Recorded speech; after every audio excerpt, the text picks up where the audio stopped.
Still a fair amount of cloud across Northern Ireland. This will be thick enough to produce a little bit of rain first thing. And once again, a mix of cloud and also some clearer skies elsewhere across England and Wales. Now, Sunday overall should be a mostly dry and settled day. There could be some rain and some showers, particularly first thing, though this easing away into the afternoon. But overall dry, settled. There still will be plenty of sunny spells, but perhaps a bit more cloud around compared to what we see today. Much lighter winds for all across the country and feeling very warm, particularly across Scotland. A much warmer day on Sunday compared to today, but the warmest temperatures are likely going to be across the southwest. We could reach around 24 to 25 degrees Celsius here. Now, in through the evening, once again, a mix of cloud, also some clearer scales. Quite a cool night across the northern half of the country. Once again, across the southwest, it could be quite a warm night to come. A little bit more unsettled into next week, but once again, where we see any bright or sunny spells, it will still continue to feel warm. Expect warm spells with the odd rude interruption. Boxed Boilers sponsors the weather on GB News. There's just 2 weeks left to grab a chance to live the summer of your dreams. With a totally tax-free £76,543.21 in tax-free cash to be won. Someone really has to win it, and it could be you. For a chance to win, text cash to 63225. One entry costs £2.50 plus one standard network rate message. Or text bonus to 63225. 5 entries cost £5 plus one standard network rate message. Go to gbnews.com/win. Entries start at £2.50. Call 0903 686 3232. Calls cost £2.50 plus your network access charge. Or post your name and number to GB21 PO Box 8690 Derby DE1 9TT. UK only. Entrance must be 18 or over. Lines close at 4 p.m. on the 26th of June. This is a network giveaway. Entries will be pulled. Please check the closing time if listening or watching on demand. Good luck. Bowl. They are under no illusion. Ray. Are you a human trafficker? Boundless. I've had enough of the nonsense, and I'm not afraid to say it. Don't get this on the BBC. Every weeknight, I tear through the headlines. The smell of gasoline. Should we be worried about it? From Westminster madness to cultural war chaos. What I'm going to do now is they are throwing things out the car as we speak. Get ready, Britain. Here we go. Patrick Christie's tonight, weeknights from 9 p.m. only on GB News, Britain's news channel. Welcome to Free Speech Nation with me, Josh Howard. This is the show where each week we see what's happening in the world of culture, current affairs and politics. First we'll say, welcome to the UK. Oh, thank you. And we're not afraid to use our free speech so that you can use yours. It's not controversial in the slightest to anyone who hasn't lost their mind. Free Speech Nation, Sunday nights at 7 p.m. Only on GB News, the People's Channel, Britain's news channel. From the school run to the home run, watch a new show for all of Britain. He can say whatever he wants. A straight-talking show where all voices are heard. And, you know, when are we going to stop talking about smashing the gangs and actually do it? With the stories that matter from every part of our country. There's a bit of a crash landing there for your Chancellor. Bold, fearless and standing up for you. That's me, Martin Dordme, 3 p.m. till 6 p.m, weekdays, here only on GB News. The People's Channel, Britain's news channel. I've been in Westminster for a long time, but I know that though power may be here, its effect on people's lives is across the whole of the country. We may be where rules are made, but it's where they're implemented that matters. Join me, Jacob Rees-Mogg, for forthright and frank discussion on where Britain has come from, where it's going, and where it will end up. That's State of the Nation, Monday to Thursday, 8 to 9 o'clock. Vox Populi, Vox Dei. All too often, people will be sitting at home watching a press conference live, and they'll hear loads of questions being asked, and they'll be thinking, that's not my question. That's not my concern. We don't care whose feathers we ruffle. We ask the questions that you want answering. You're all standing on the street protesting and want to have an open discussion. My name is Patrick Christie's. I do a show for GB News in the UK. Is it possible to talk to you quickly? Journalism in this country has been a cosy world full of groupthink until now. Well, this is the best view ever of Whitehall, looking out across all the tractor drivers of England who've come together to make their point. Hello, so as you can see, I'm here in Westminster as the protest begins. Yes, I'm very much in the thick of it. Look, we're challenging narratives here at GB News, and that's what sets us apart.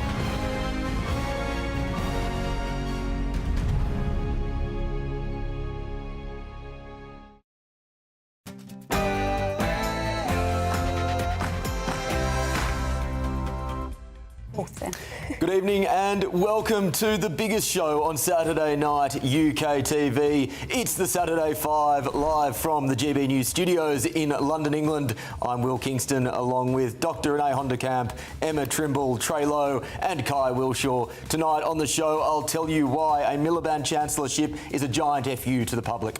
I'll tell you why we need to stand up for foreskins. And censoring the internet will only inflame tensions. And welcome to a far-right future. And finally, the existence of trillionaires is a grotesque and dystopian moral failure. It's 6 p.m. and this is the Saturday 5.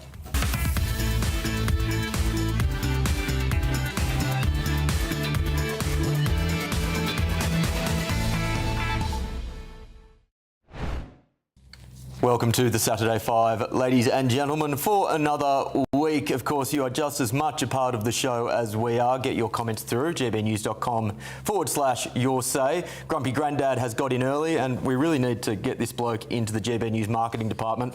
Now the fun starts. It's the Saturday 5. Will Kai have his beaver suit on? Will Trey and Will get into it again? And will Dr. Renee keep them in order? Well, Kai has the beaver suit on, at least metaphorically speaking, and Renee, well, she may play referee, but she's been a bit distracted in the lead up to this show. What's been on your mind, Renee? Well, I never thought I would say that I agree with the Greens and their policies, but they have announced this week that they are considering banning circumcision. All right, we'll cut that there. I'm keeping a list, guys. It's going to be that type of night. But before we start, before we start tearing each other apart, it's your Saturday Night News with Bethany Elsey.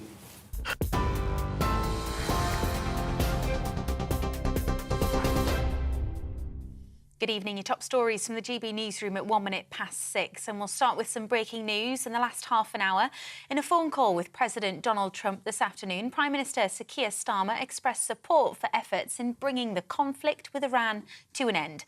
Both leaders agreed that freedom of navigation must be restored to ease the economic impacts felt globally. It's after Pakistan's Prime Minister said a peace deal to end the war is closer than ever before. Shehbaz Sharif says Pakistan has been involved in intense mediation efforts and that a deal could be signed within the next 24 hours.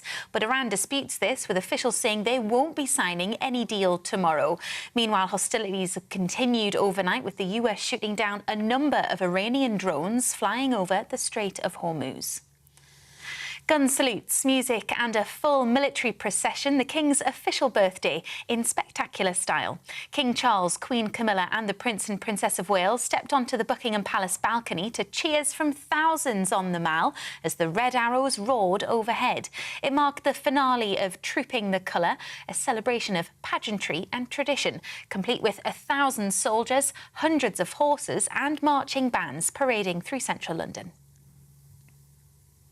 Meanwhile, the King's birthday honours list has been revealed, with a number of notable figures recognised for their service to public life and their communities. Leading this year's honours are rugby league icon Kevin Sinfield, acclaimed actress Helen Mirren, and 6 members of England's European Championship winning Lionesses team, the legendary guitarist of Black Sabbath, Tony Iommi, and entrepreneur Charlotte Tilbury has been honoured in recognition of her services to the beauty industry. The former Chief of Defence Staff General Nick Carter is warning Britain is increasingly vulnerable to global threats and must urgently increase defence spending. Writing in The Times, he supported the resignation of former Defence Secretary John Healey, describing it as principled. It's after the government accepted the Independent's review of defence spending but failed to fund its recommendations. General Carter said the UK faces constant cyber attacks and growing risks to food, energy and data security, and that without proper investment, the UK's military capability will continue to decline. Around 3,000 people attended an anti-racism rally in Belfast following days of unrest in the city. The Together Against Hate protest took place outside City Hall this afternoon after days of violent demonstrations sparked by a knife attack. Stephen Oglivie lost an eye, suffered deep cuts to his head, face and back when he was attacked by a Sudanese man. 23 people have been arrested over the disorder that followed. 17 of those have been charged. And a 17-year-old girl who was stabbed in the neck yesterday has been released from hospital. She was attacked at around 3 o'clock in the afternoon as she walked along Wood Street in Briarfield in Lancashire. A 30-year-old British man of Pakistani heritage has been arrested on suspicion of attempted murder. Those are the latest headlines. I'll have more for you at 7 o'clock.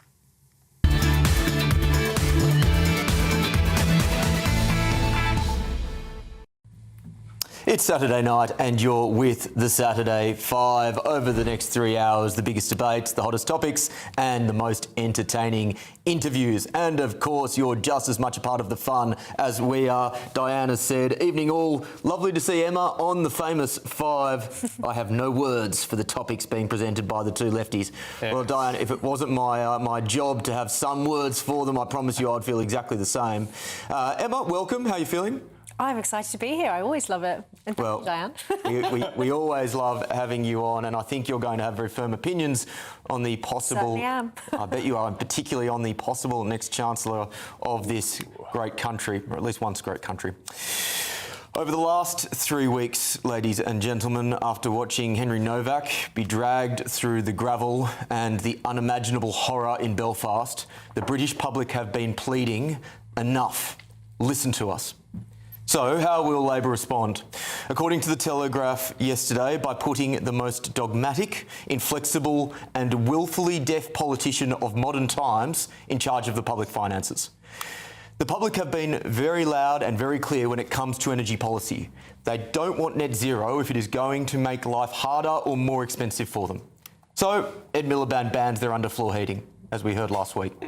Businesses have been very clear that they cannot drive growth with the highest commercial electricity rates in the developed world, 3 to 4 times higher than the United States. And everyone across business and the public are telling him to stop gaslighting us with your BS arguments about global climate leadership and green energy revolutions. We don't care, and Putin and Xi certainly don't care either. He just doesn't listen because his moral crusade, directed from chauffeured limousines to the warm confines of Westminster, are more important to him than the concerns of the little people. That, for me, ladies and gentlemen, is why this is more than just a looming economic catastrophe that would turbocharge this eco-zealotry. It's an FU to you, to the people. It's another example of a Labor Party doubling down on their progressive globalist agenda. Make no mistake, they will burn this country to the ground and then claim the moral high ground when they offset the carbon emissions from the national bonfire. Kai, I'll start with you. For me, this story is partially terrifying because of how I think Miliband will drag Labor even further to the left and a higher tax and spend agenda. But it's also, for me, the principle of a man who so clearly has not listened to the public being installed after the public is saying, start listening to us. Well, I think it's quite an inspired choice, actually. And I do mean that because he has shown himself to be an incredibly effective politician. Whether you disagree or not with what he believes something and he delivers on that belief and on his targets as a politician. Now, I wish we had a Prime Minister who did a bit more of that. You know, his aim is clean power by 2030, so having 95% of electricity from low-carbon sources. And there's been a lot of things that people disagree with, but often it's media headlines making it out to be something it's not. The underfloor heating row is a perfect example. It's not like we're ripping out underfloor heating from people's homes. As you well know, it's about new products, which in any case, the eco-ready products that are being created that are being sold in Europe are already to these specifications. So it's just bringing it in line with those. And it is because he wants to bring down bills. Because by improving the energy efficiency of underfloor heating, you reduce bills. Now, stop for a second, because we don't do fake news on this show. Emma, your response?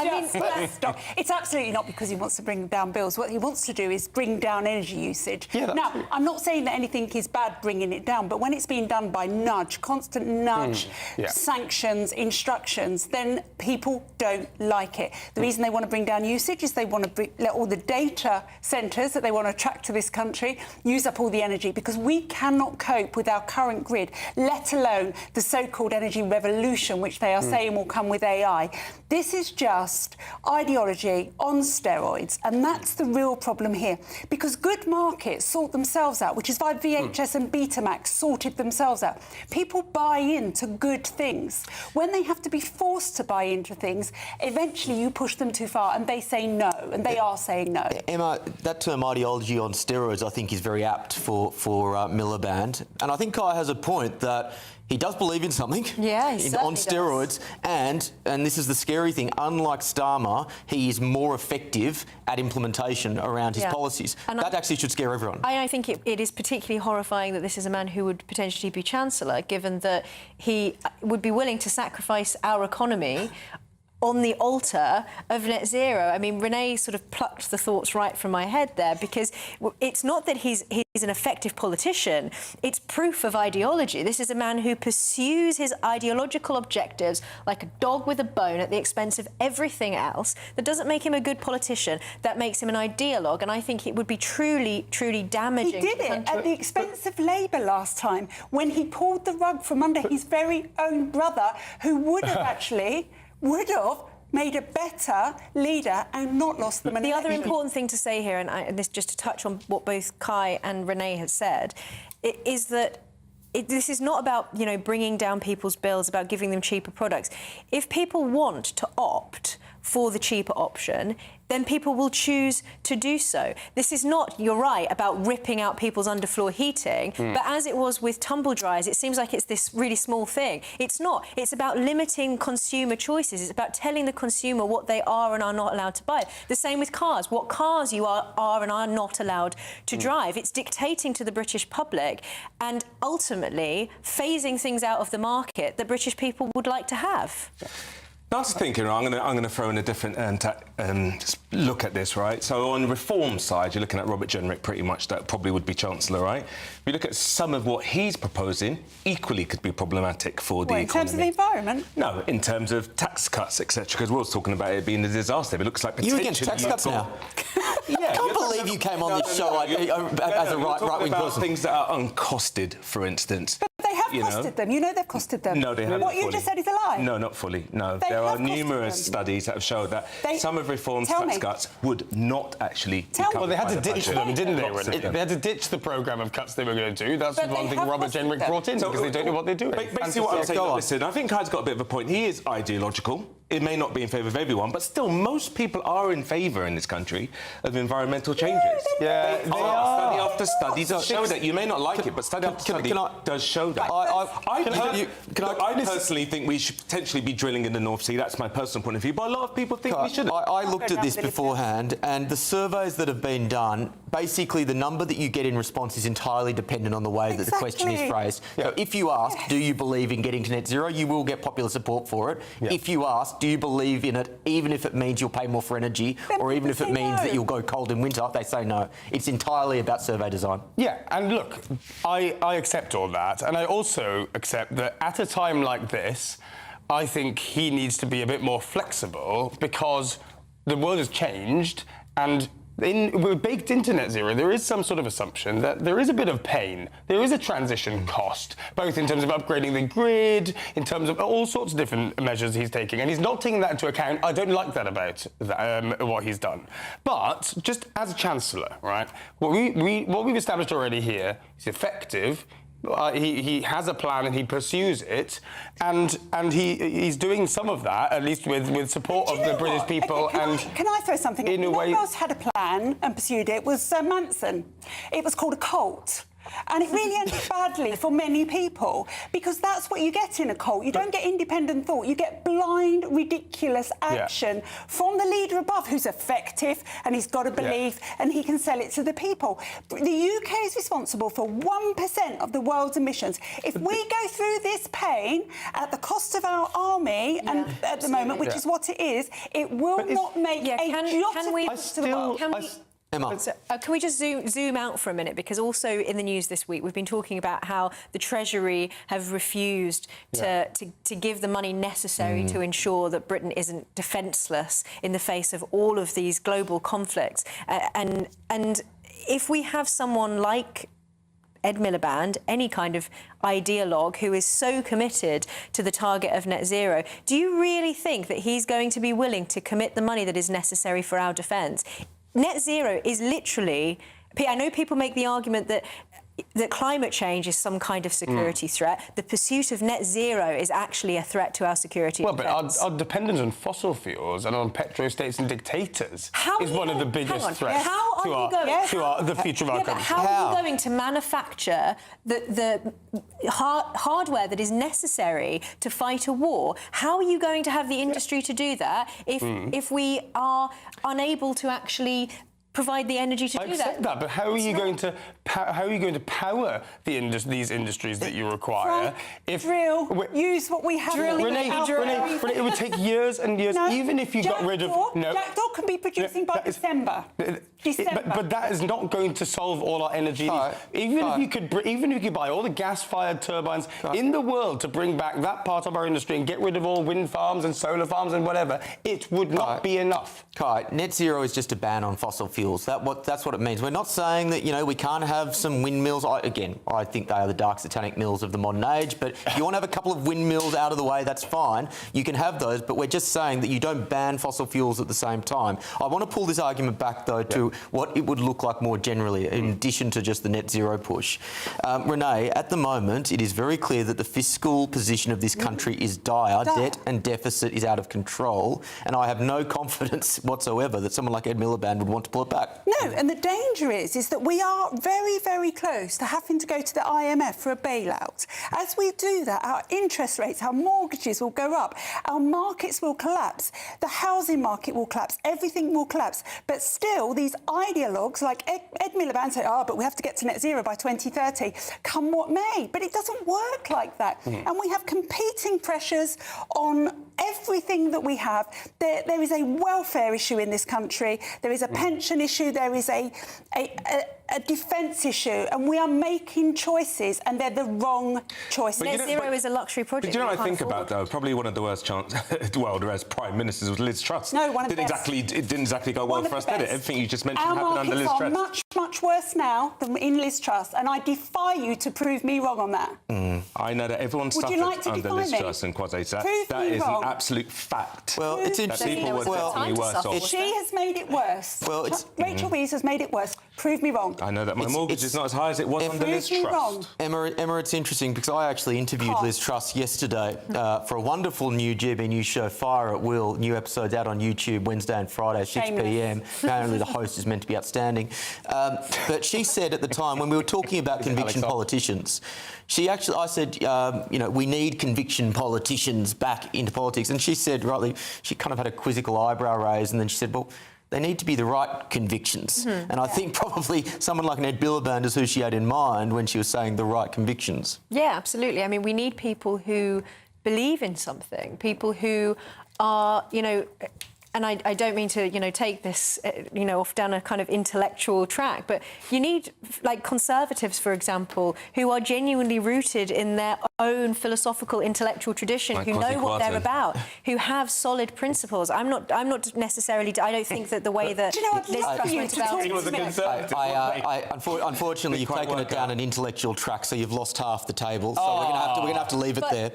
We're going to have to leave it there because energy prices are getting more expensive. You're going to need more money in your pocket. The way to do that is the Great British Giveaway. It's your chance to win £76,543.21 in tax-free cash. Here's how you can win it. There's just 2 weeks left to make your summer sensational, as we're giving you the chance to win a simply stunning £76,543.21 in tax-free cash. That's cash that could go towards family treats, spectacular summer days out, or give you the chance to chill out and relax somewhere like here, the Imperial Island Resort in Paphos. You really could be our next big winner with a whopping £76,543.21 in your bank. But hurry, there's just 2 weeks remaining. For a chance to win £76,543.21 in tax-free cash, text cash to 63225. One entry costs £2.50 plus one standard network rate message. Or text bonus to 63225. 5 entries cost £5 plus one standard network rate message. Go to gbnews.com/win. Entries start at £2.50. Call 0903 686 3232. Calls cost £2.50 plus your network access charge. Or post your name and number to GB21 PO Box 8690 Derby DE1 9TT. UK only. Entrance must be 18 or over. Lines close at 4 p.m. on the 26th of June. This is a network giveaway. Entries will be pooled. Please check the closing time if listening or watching on demand. Good luck. Good luck indeed. Kai, you're up next. What have you got for us? Well, good luck to the winner of the Great British Giveaway, but you would need to win the Great British Giveaway 10.6 million times to be as rich as Elon Musk became this week. The existence of trillionaires is a grotesque moral stain on our world, and I'll tell you why.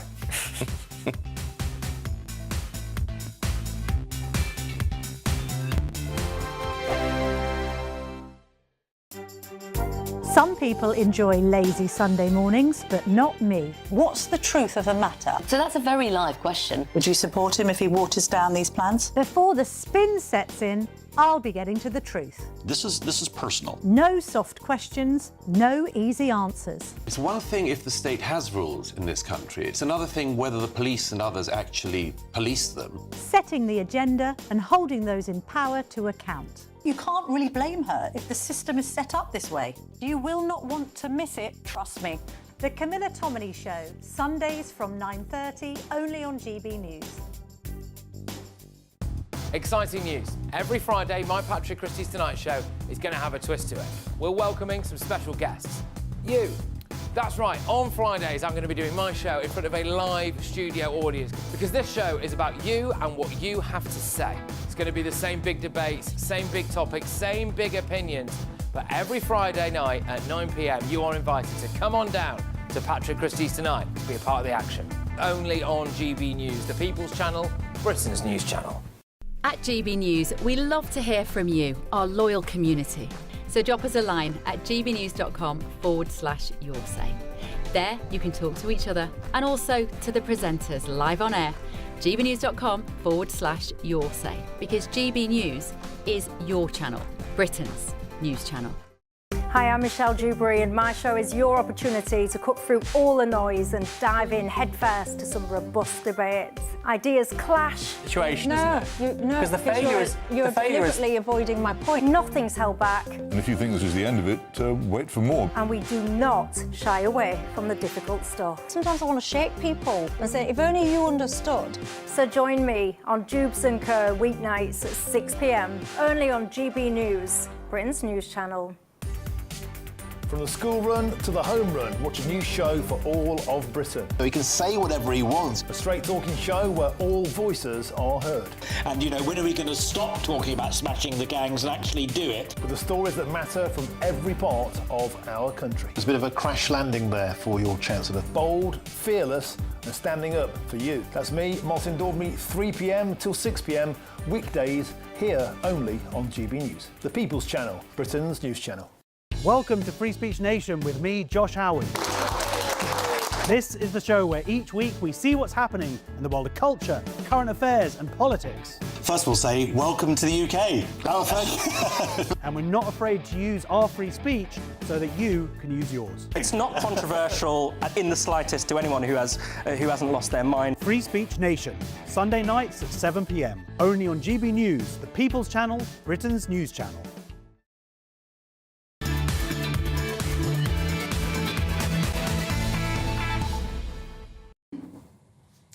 Welcome back to the Saturday 5. Keep getting in touch with us, gbnews.com/your say. Caroline has said, Trey and Kai, please try and understand what is happening in our once Great Britain. We are broke and it will only get worse because of this shocking government. Well said. Kai, your thoughts and then perhaps get on with whatever it is you want to talk about. Oh, that's fine. Thanks. I was just going to read Margaret Phillips's comment. Has Big Willie been triggered by mention of circumcision? Have you? No. I'll let that one go through to the keeper, I think. We were going to do a demonstration on Kai, but he said no. I'm increasingly aggressively getting calls from our producer to move on to Kai's topic, so we're going to do that. Kai, what have you got for us? That's no fun. Yes, I'm going to be talking. Well, let's just actually crack on and talk about it. The world minted its first trillionaire this week. I almost cried, actually, at just how grotesque a moral failing I think this is. Elon Musk is so rich he could fund the US Pentagon and its endless wars if he counted all his money in $1 bills, 1 bill per second without sleeping. He would keep going for about 31,700 years. There's loads of different stats that you can bring up to elucidate this point. Now, Elon Musk has undoubtedly worked extraordinarily hard. He's had a big idea, critically, many big ideas, and he's had the foresight to apply those ideas much ahead of his time, and many people thought he was mad and still think he's mad. He's grafted, and also, let's not forget, he has had a healthy dose of luck.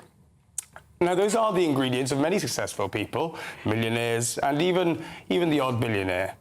But let's be very clear.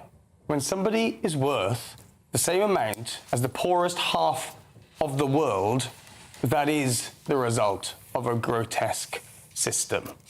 Now, it's not just about the economic inequality. It's also, in this world, about the fact that that begets political inequality. Billionaires are 4,000 times more likely to hold political office, use their influence to consolidate the power that they have and ownership in ways that undermine democracy. And I think Elon Musk really exemplifies that, doesn't he? He's not used his power in the ways of the Andrew Carnegies of old to fund public programs. He's actually gutted public programs that he had the chance to do through his patronage of Donald Trump. He's untouchable. And that level of wealth does extraordinary things to a person, a country, and this world. And so, yes, let's be clear, the untrammeled power and wealth corrupts. It always has. And this one will go exactly the same way it always has. I think that framing around wealth inequality and political inequality is useful. I'll take the wealth inequality point first. And you remind me of the great Margaret Thatcher quote, which is what the honourable member is saying, that he would rather that the poor were poorer, provided that the rich were less rich. So long as the gap is smaller, they would rather have the poor being poorer. Emma, eternal wisdom. Yeah, I understand that there are some, let's say, when somebody becomes extremely wealthy, virtue and character becomes even more important. There is a huge responsibility that comes with that much wealth and power, for sure. However, to suggest that this is some kind of almost moral failing on Elon Musk's part, I think is completely wrong. You just have to look at the consequences of this this deal that he's just done, which has led to him becoming the world's first trillionaire. There were people who originally owned shares in SpaceX. One of these men was a guy called Juan Hernandez, who emigrated to America from Mexico and took a £28 an hour contracting job as a welder in 2015. This man has just been made a millionaire by this deal. There have been 400 people who had these shares have now been made worth over 100 million. This is the perfect example of what people mean when they say that when the tide rises, the small boats rise too. And then those 100 or multi-millionaires then create their own businesses and more opportunities. They are creating wealth. Look, I sit in two places on this with you. So firstly, we must always remember that people like Musk pay an inordinate amount of tax. He paid $11 billion in 2021, $500 billion in his lifetime. He employs a lot of people. He's made lots of them millionaires. I do have an issue with how much power money brings. And I think the perfect example of that is actually Bill Gates. Now, on the surface, everyone says, oh, Bill Gates, but he gives vaccines to the world and he stops people dying. He doesn't. For every £1 that Bill Gates donates to the world out of the generosity of his little heart, he makes another 10. He can open the door of any senior president, politician, king, whoever, Dalai Lama in the world at the click of one button. It is the perfect example of what you say, Kai, that money in itself isn't the problem. The problem is the power and the influence that then comes with it. I do have a problem with it. There is hypocrisy here because the left doesn't, say a peep when it comes to Bill Gates, who would be that sort of globalist opposite to what Elon Musk represents, but when Elon Musk gets super wealthy, suddenly he's a threat to society. No, I completely agree with you, what Dr. Rennie said. I think, and what you said as well, it's really about the character. With that kind of money comes a lot of power to do stuff. You're right, whether it's Bill Gates, whether it's Elon Musk, I think the danger is what they're using their money for. I see Elon Musk in two ways. I actually quite love the whole space exploration. I love his desire to end up on Mars. I love that version of him. But the version of him that owns X, which is, as far as I'm concerned, a cesspool of absolute bigotry, as far as I'm concerned. I don't care what anyone else thinks. That's how I see it. That's what I don't like. And when they use their money for that purpose, I do think it's dangerous. But generally, I'm a capitalist at heart. I think there's nothing wrong with amassing wealth. The other thing about Elon Musk, he's actually part of the Giving Pledge. I don't know if you guys know about that. The billionaires, I know it's not binding. I'd have it legally binding if I could. But all of these billionaires, including Gates, that have pledged to give their money to good causes, at least 50%. I would love to have something like that binding. If you really, really mean it, then pull it in a way that actually binds you, i.e., after a certain time after you're there for a certain age, that automatically goes to institutions that are going to benefit the world. Kai, a question from James Cox on Twitter, and I had to double check here that this was an acceptable term. Apparently it is. If Musk was a yogurt knitting lefty, would Kai still be clutching his pearls? Yes, and I think there's a few points that we've been making here. But you've never mentioned Bill Gates or Soros. Or Soros. Well, we have timely debates about stories that are in the news, Renee. And Bill Gates they've famously never been in the news. I feel like a trillionaire. It's an important mark in the sand, I think, because I agree. There's a few things that we agree on. The power that these men have over our lives, how we live them, over the government even. I mean, they get away with murder. And I think it doesn't matter what Musk's ideology is. I really couldn't give a whatever. I actually feel bad for him. I think he cuts quite a sad figure. I think he lashes out. He's pushed lots of people away in his family. I don't think he's a happy person for all that money. And I don't like his politics at all. But that aside, I also think it's totally wrong for somebody to be able, through leveraged finance, through rent-seeking and accumulation of capital, the hoarding of capital, to become this rich. I really do believe that. Millions. It's extraordinary. But when you get to a certain point and you have wealth on this scale, this isn't personal wealth in the sense that we have our own money. I understand. This is, we live in a time where it's a desert when it comes to great men. History had its great men, but what does our time have? Sure. Elon Musk is trying to send man to Mars. He's putting rockets into space. Yeah. This is a man who is taking this money and he's investing it in companies. He's trying to improve mankind. Whether you agree with him or not, I think that there are some, questionable things too. Fine, we can make certain specific criticisms. But the fact is that this is a man who is trying to use his wealth for good. He's trying to use it to support free speech. He's trying to use it to advance humanity. And that money, as I said, there are so many examples of people who have been made millionaires, multi-millionaires as a result of this. We're talking about, the example that I gave, a man who moved to the United States and was a welder and is now a millionaire. And that is because of Elon Musk's companies. That's right. So, yes, he's worth trillions. But what does it mean to be worth trillions? That's his companies. That's wealth that he's creating for America and for the world. All right, that's all we have time for on this one. There is no doubt whether you agree with him or not, he is one of the great men of history now. Coming up next on the Saturday Five. You know what? You must eat kids. You must be a pedophile because you're acting like you don't know what we're talking about. Wow. And that's ignorant. Yes, yet more triggered tantrums from the craziest lefties you've ever seen. Don't go anywhere. You're watching the Saturday 5 on the People's Channel, GB News.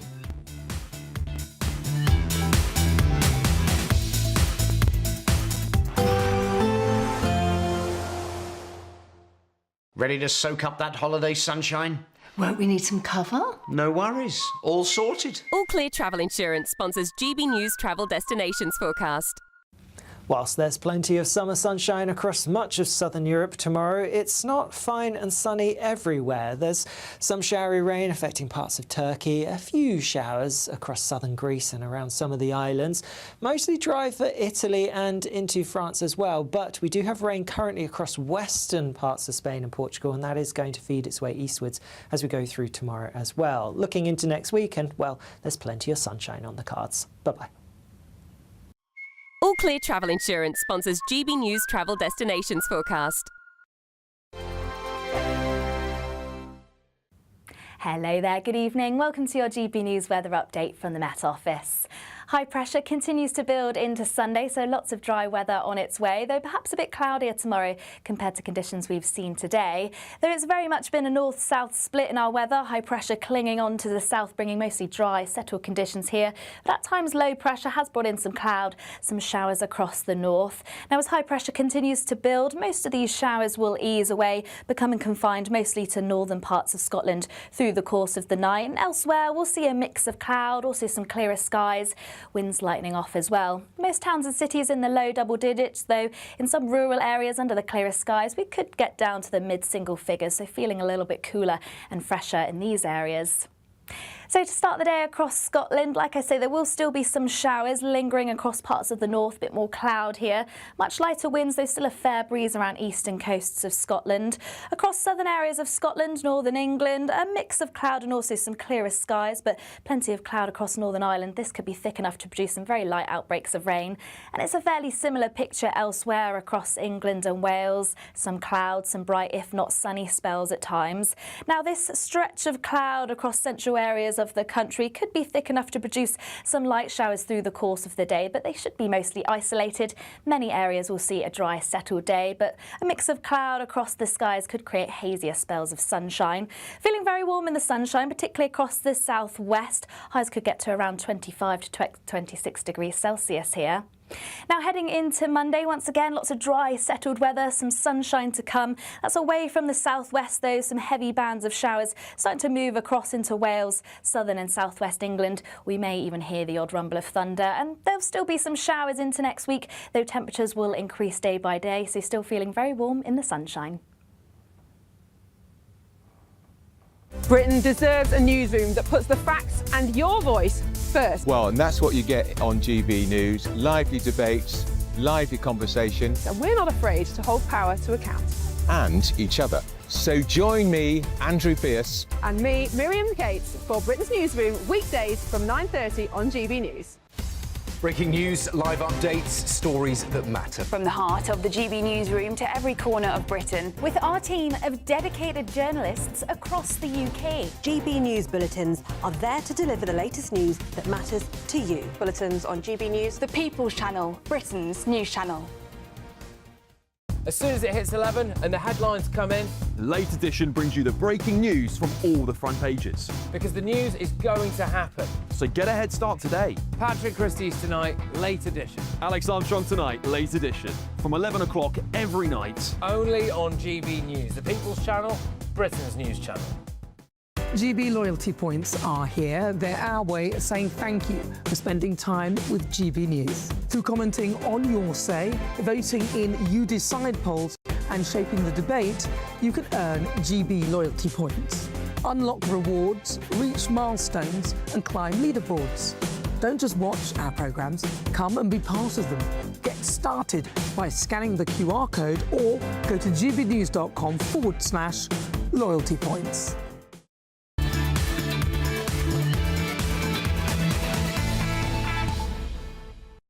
Welcome back to the Saturday 5. Please get in contact at gbnews.com/yoursay. Scott's come in and said that Labor is full of champagne socialists, eternal wisdom, and we also have another one which I really liked, which was from Geraint. According to Musk himself, he's still not as rich as many Roman Caesars were. Get road building and set up endless international trade routes and build temples and things. Yeah, not a bad thought. And I like that historical context there from Musk and then referred to by Geraint. Right, who have we got coming up next? Oh. It is Kai. It's my tantrum. And, you know, I know all of us are a bit down on the UK and how nutty all of us are, but nothing can really match the madness of some US left-wing protesters. Let's take a look at Harry Cole in Los Angeles this week.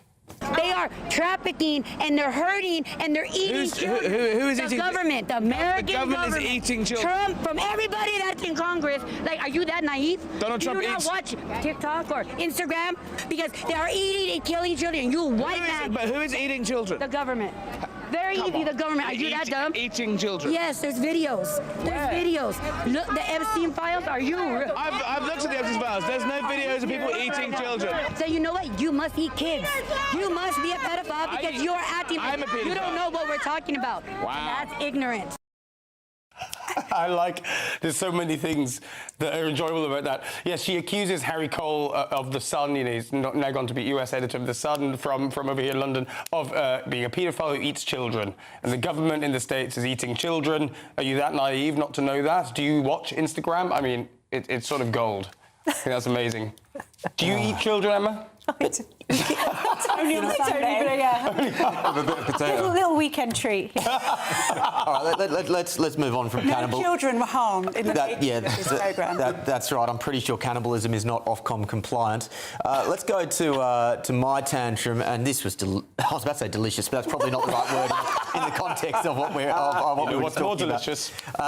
This was alleged Conservative Ian Dale when an incredibly eloquent, rational man called him up saying that the country needs mass deportations. In fact, if it doesn't, the country is ungovernable. Let's see how Ian Dale responds. This country will remain almost ungovernable until we have mass deportations.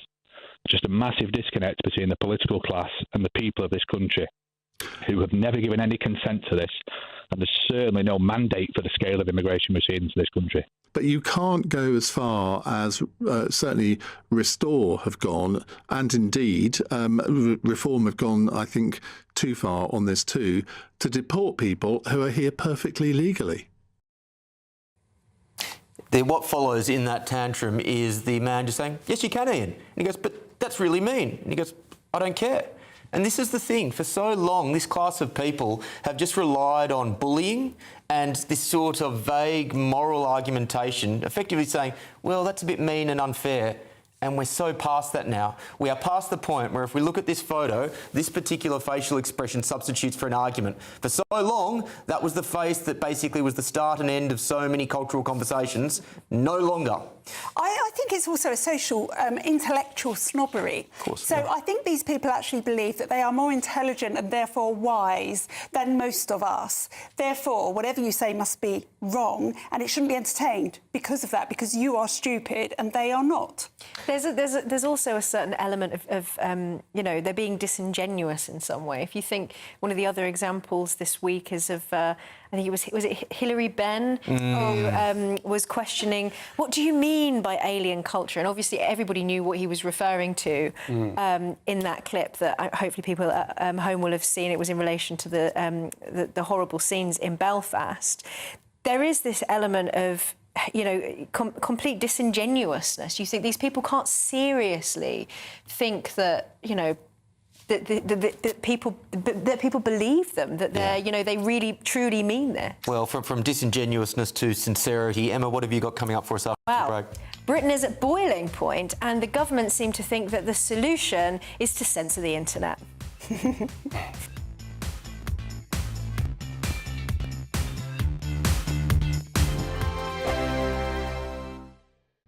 This is GB News, Britain's news channel.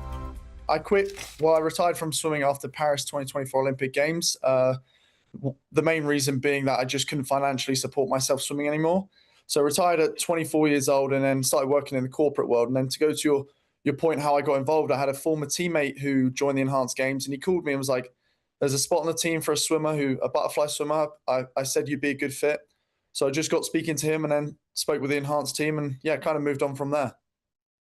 The lines aren't crossing, are they, between proper, I say proper, and with respect, when we look at Olympic sports, etc., where drugs are not allowed, this is almost a completely separate thing, right? And there's no blurred lines between the two of them. We're in a different league. We're doing something completely different, right? Are we swimming the same events? Are we running the same events? Yeah, but we're not competing against the athletes in the other league. GB News. Martin Daubney. Weekdays from 3 p.m. 3 legendary builders have become internet cookery stars by knocking up hot dinners in their transit van. It's White Van Scran. Let's now speak with the builders Nathan and Pedro Moore and Archie Price. Lads, you've become internet legends. Hey. Pedro, you're the chef, and I believe you're about to knock us up some White Van Scran. Over to you. I'm going to do a quick omelette for you right here, right now. Quick omelette. This is how we do it. Straight in pan. Are we classed as legends then? Yeah, you're legends, mate. So tell us what's going on here. You're pouring, what was that batter? Here you go. You chop it up at pepper, what, with a Stanley knife? Yeah, so now straight in. Fresh blade. Every time. All right, and what's going into this, lads? What are you doing for us here? Salt, pepper, onion, garlic. Really, it's like easy, fun cooking. You put whatever you want in it. The People's Channel. GB News Breakfast. Every day from 6 a.m. Sheldon Junior School in Derby, they noticed the children were failing to develop adequate social skills, and coaching youngsters in chat, etc., was important. I really do think we've got 1 million young people out of work right now, and I truly believe because of mobile phones and because of social media and because people are stuck in their bedroom, they are losing the art of conversation, and I think it's tragic. Families should be talking. Yeah, I mean, for me, there's been such a huge shift because this is a primary school, and they're basically saying don't give smartphones to primary school aged children. Wait till they're in secondary. But I would say that most parents are thinking that now. Millennials, we're much stricter about screen time, much more so than, say, the generation before us. GB News, the People's Channel.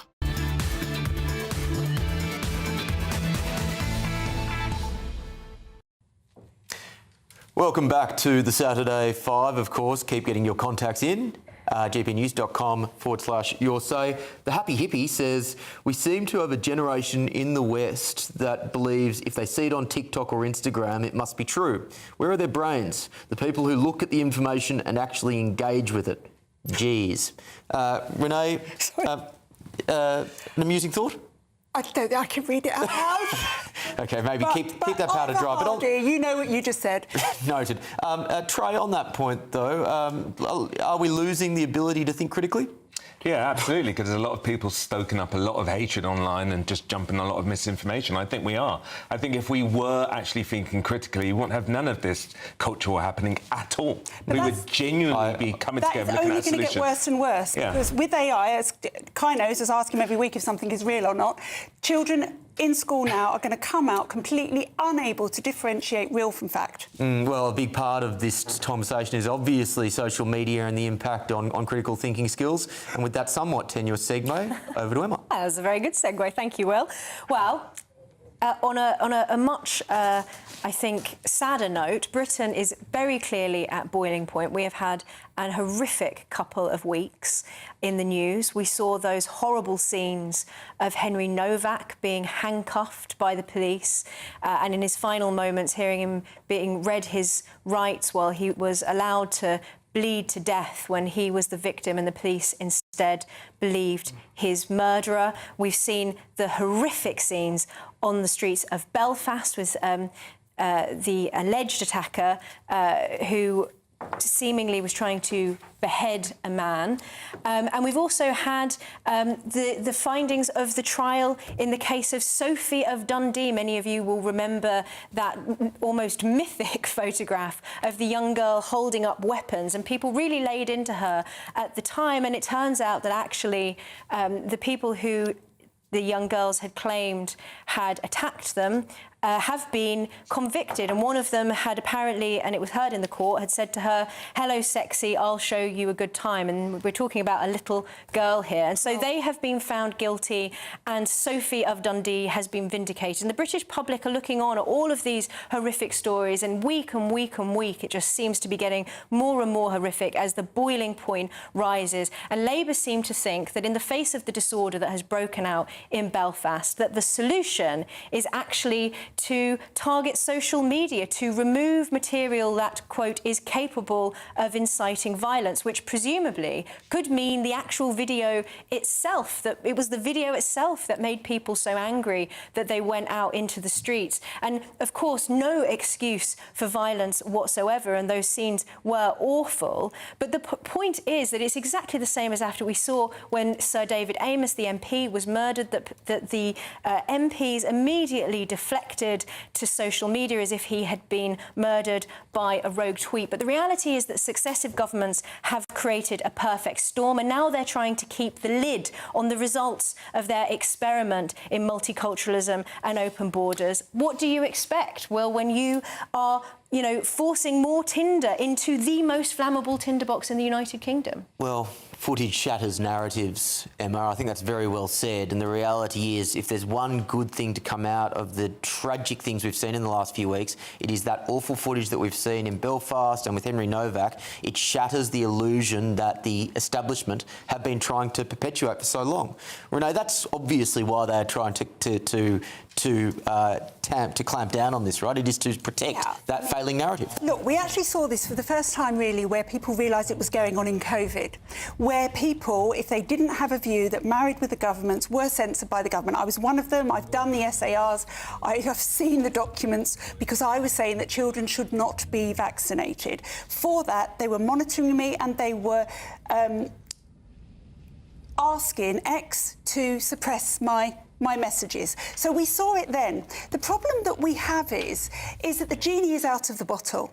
People now know that they can talk to other people around the world on the internet. And as soon as they start seeing that kind of thing being censored, it won't stop people rising up and being angry. It won't stop it. In fact, you could argue that it will make it worse because people don't like being suppressed. Which is precisely what we saw in Southport. Yes. The silence actually just inflames the tensions further. The silence, and also, Kai, and I'm going to repeat what I said to you on Patrick Christie's show earlier in the week, when you have government figures continuously saying, stop being hysterical, stop being hysterical, stop being angry, of course, what happens? People get more angry.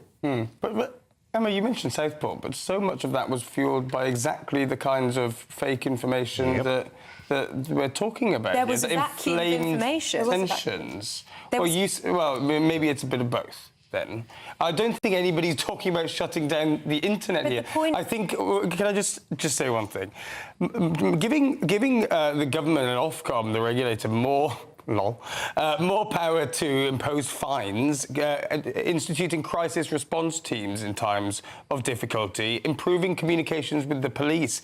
Sounds to me like the responsible use of social media. And it needs to be instituted into law, perhaps, because platforms like X, what's happened in the last few years, and this is at Elon Musk's door, as we all know, have dismantled their trust and safety teams that allowed really damaging content to be taken down in exceptional circumstances. So I don't think this is disproportionate. I'd be worried if it was. The point, Kai, though, is that they are deflecting from the problem, because if they want to stop disorder, if they want to stop riots, particularly in a place that is already riven with sectarian divisions like Northern Ireland, but this is also true of the rest of the United Kingdom, if you want to avoid that happening, get a handle on the uncontrolled borders. But can I want to pull in Troy. No, I think what Kai's saying is right. I mean, for instance, none of us would argue about the fact people are radicalised from ISIS, right? So clearly there is a problem. And this whole thing you talk about there being a vacuum, for instance, it's not. It's filled with disinformation, i.e. what is the perpetrator? What does he look like? Right, let's go on the streets. I mean, an example in Belfast of people's houses being posted. People happen to be black or brown. Houses were posted. People know who to target. We all do that. But wait. I think the other things what you guys forget about as well, there are a lot of billionaires supporting this, and you wonder why. Do you think they really care about your ordinary working class person in Belfast, or do they want to have more controls? But incitement... People forget about that. There's a lot of incitement that happens. Incitement, so yes, there should be some sort of control. We see everybody on the left this week, I've listened to it today, last week, who do not want to discuss the actual issue. You can discuss the actual issue without condoning violence. You can say violence is wrong, but then you can also say, why are people so... Wait. One at a time. Let me respond back to that. You keep saying on the left. I don't subscribe to this binary nonsense about right or left. I am not on the left. You are. I would love to see actual issues being discussed. I talk about white working classes not being heard all the time. I'm not some lefty or righty. There is no reason why we can't discuss things like immigration without inciting houses full of young children to be burned. You know, nurses on their way to the hospital to be chased down the street because of a colour of skin. Final word. We talk about collective responsibility being wrong all the time, and here we are. Incitement is already illegal. You see it online, you deal with it. The law is already there to deal with that. But the point is, we've seen the way that these definitions become flexible. If it is the case that Ofcom started instructing social media companies to remove footage that might get people out on the streets, like that beheading video, then obviously that is going to make things much, much worse. That's all we have time for at the top end of this hour, but there is so much more to come tonight, ladies and gentlemen, including but not limited to the Great Circumcision Debate. Don't go anywhere on the People's Channel, GB News. Expect warm spells with the odd rude interruption. Boxed Boilers sponsors the weather on GB News. Hello there, good evening. Welcome to your GB News weather update from the Met Office. High pressure continues to build into Sunday, so lots of dry weather on its way, though perhaps a bit cloudier tomorrow compared to conditions we've seen today. Though it's very much been a north-south split in our weather, high pressure clinging on to the south, bringing mostly dry, settled conditions here. But at times low pressure has brought in some cloud, some showers across the north. Now as high pressure continues to build, most of these showers will ease away, becoming confined mostly to northern parts of Scotland through the course of the night. And elsewhere we'll see a mix of cloud, also some clearer skies.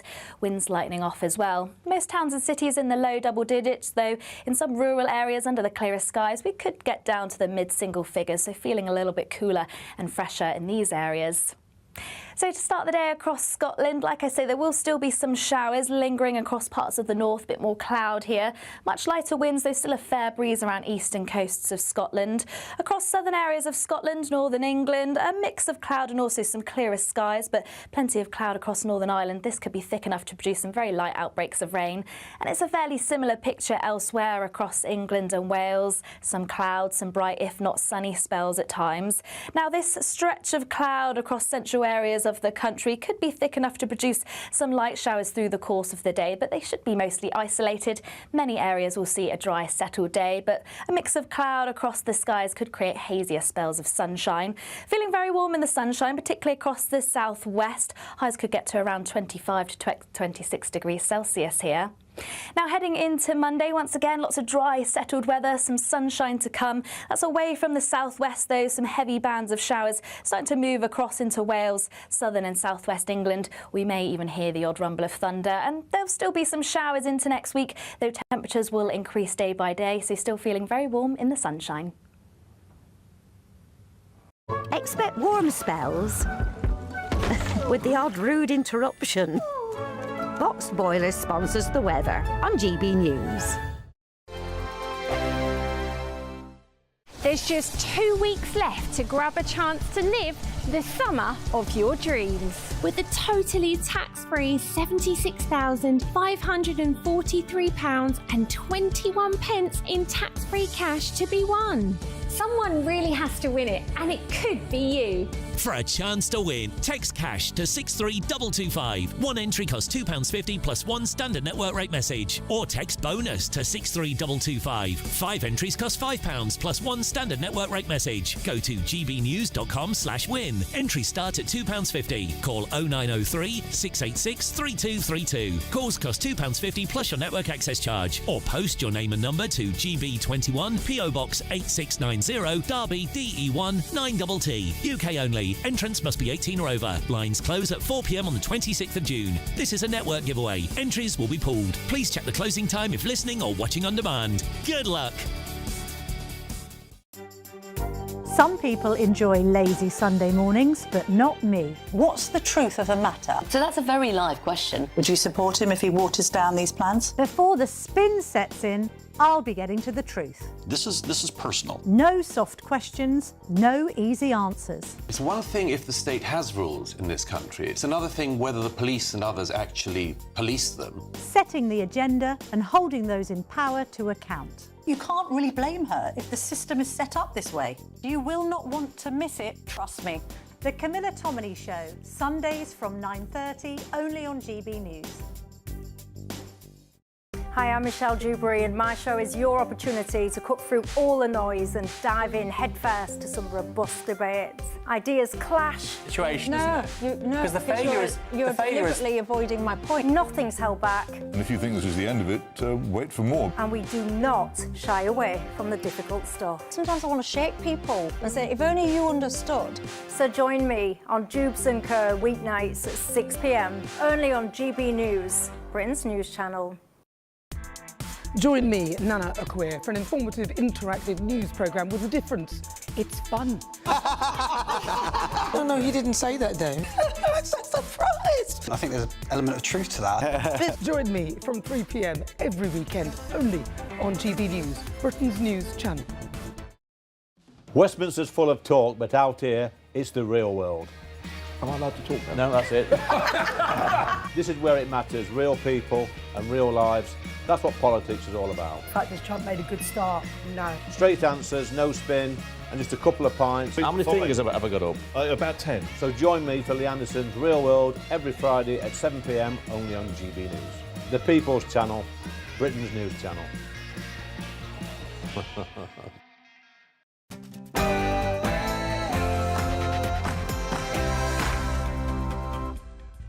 Welcome back to the Saturday 5, the UK's biggest Saturday night TV show. I'm Will Kingston, along with Dr. Renee Honderkamp, Emma Trimble, Trey Lowe and Kai Wilshaw. In our second hour, British pomp and ceremony in all its glory. Who's going to stand up for foreskins with me? A defenceless Britain or no more trillionaires? Vote on the scrap. And I'll be talking about welcome to a far-right future. And Britain is facing a cost of bonking crisis, and our birth rate is falling. He's trying to outdo me. It's 7 p.m. and this is the Saturday 5.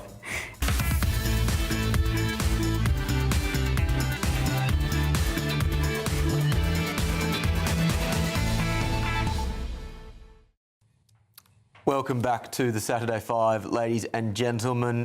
Don't forget to get your views in at gbnews.com/your say. But before we start tearing each other apart for another hour, it's your Saturday Night News with Bethany Elsey.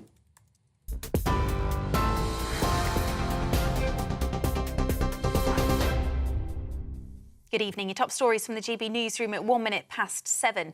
President Donald Trump insists a deal to end the war with Iran will be signed tomorrow and that the Strait of Hormuz will be reopened. But Iran says it won't. It's after Pakistan's Prime Minister said a peace deal to end the war is closer than ever before. Shehbaz Sharif says Pakistan has been involved in intense mediation efforts and that the agreement could be signed within the next 24 hours. Meanwhile, on a phone call with President Donald Trump this afternoon, Prime Minister Keir Starmer expressed support for his efforts in bringing the conflict to an end. Both leaders agreed that freedom of navigation must be restored to ease the economic impacts felt around the globe. The Prime Minister has vowed to publish a new defence investment plan ahead of next month's NATO summit in Ankara. It comes after a turbulent week for the government, marked by the resignation of the Defence Secretary John Healey and growing criticism over Britain's military spending and defence preparedness.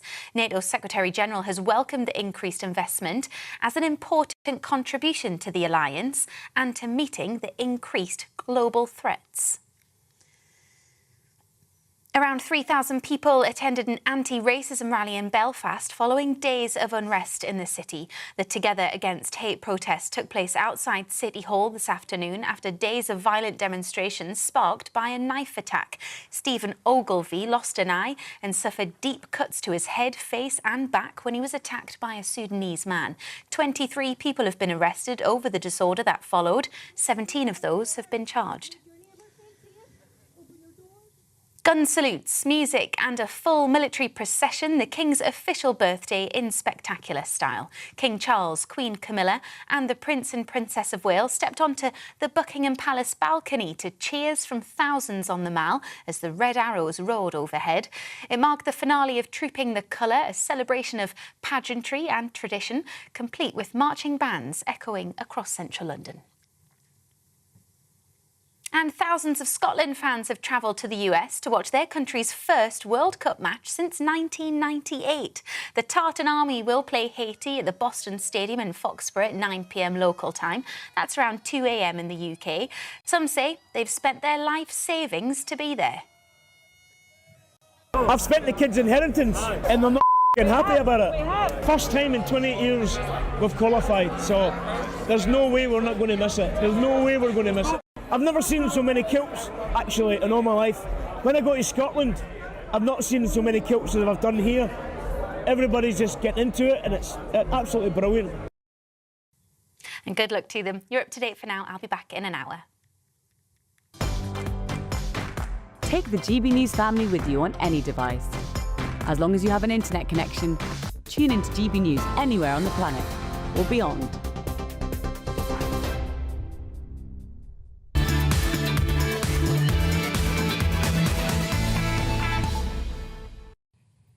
Thanks, Bethany. Welcome back to the Saturday 5. Before we get cracking, what a lovely little message that's just come through on X or Twitter earlier.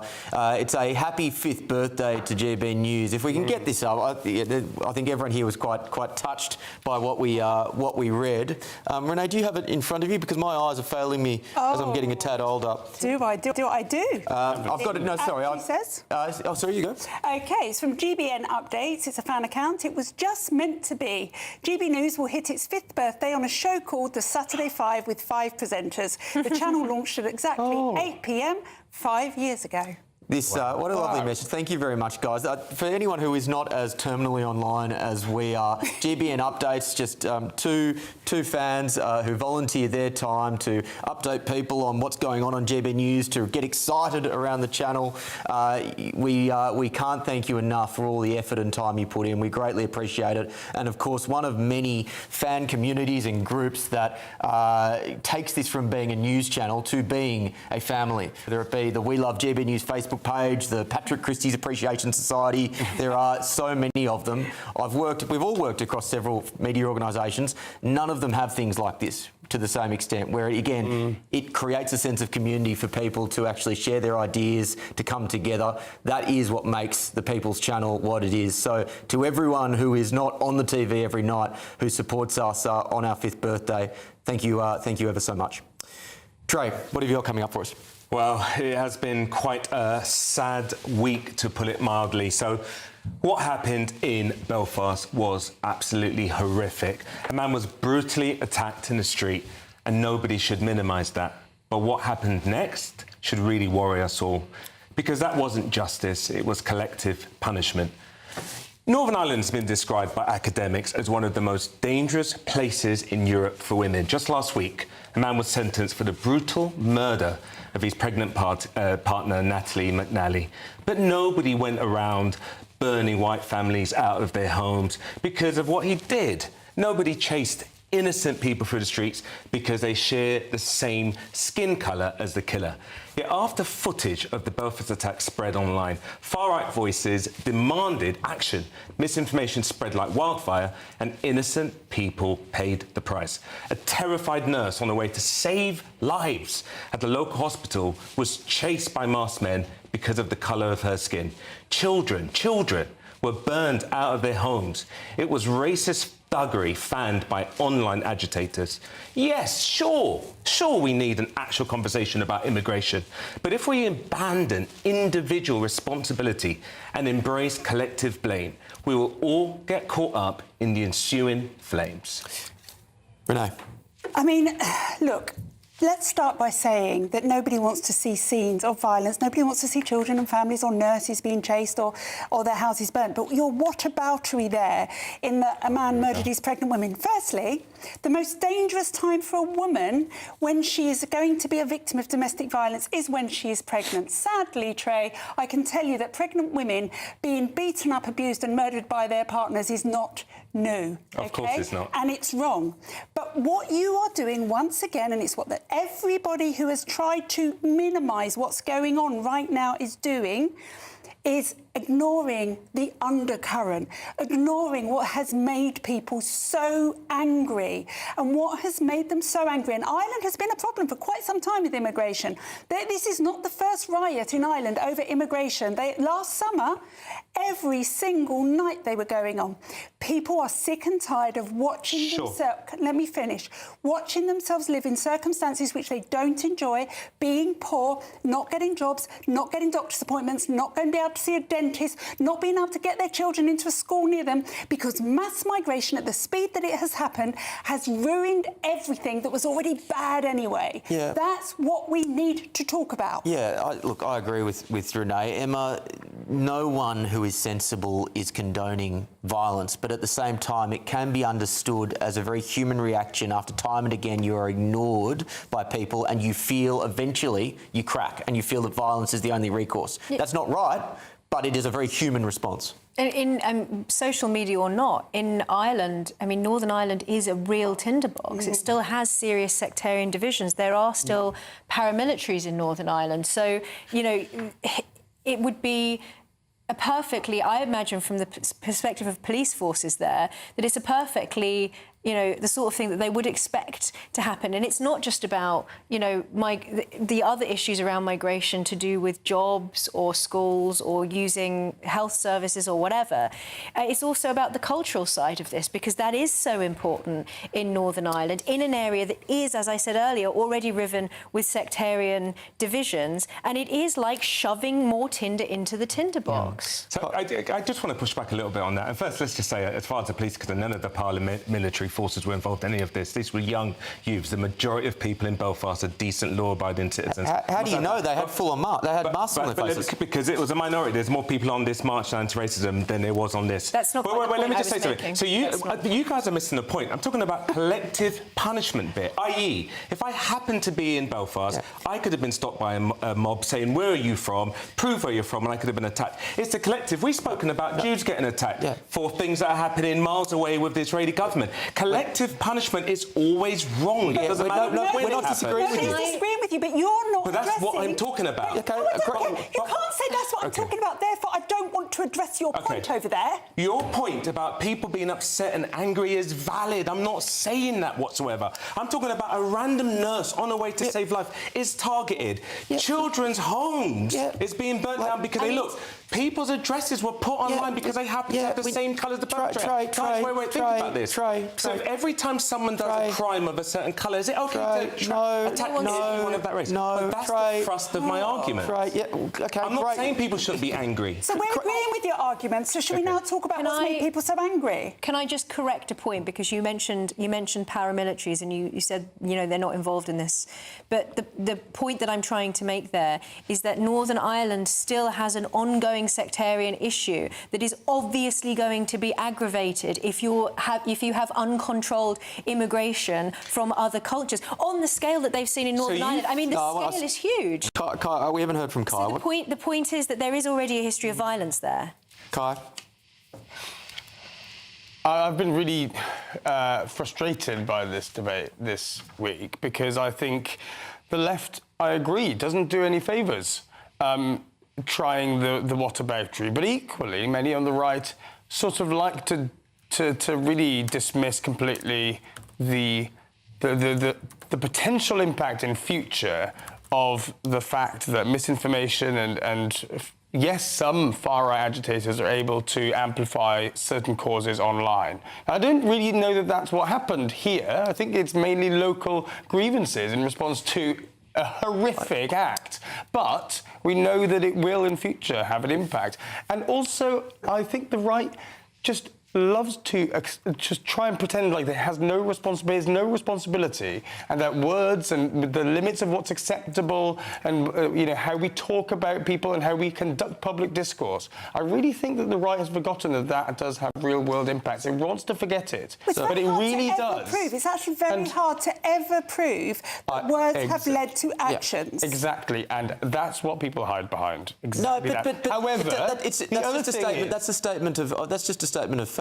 And the other thing with regard to that is if you start saying really it's the words that are the issue, you take responsibility. If you say that words lead to actions in the way that you're suggesting, you take accountability away from the monsters who do bad things. No, but you don't. Because you basically say they don't have the agency to make their own decisions. But that's what you want to say that the left is doing. And what I fully accept is that when people start focusing on the aftermath, it looks like they don't care about the issue that's caused the anger. However, I really think on that, the genie is out of the bottle. I think the government could do any number of things, and I think the government at the minute under Shabana Mahmood is doing a number of things. I don't think she could go even further, and I don't think it would have any impact because people now believe, whether rightly or wrongly, that the government doesn't care, that nothing will change, and that things like this will happen more and more. So actually, it's sort of irrelevant what the government does on immigration. Well, that's an interesting point. Emma, what do you make of that point?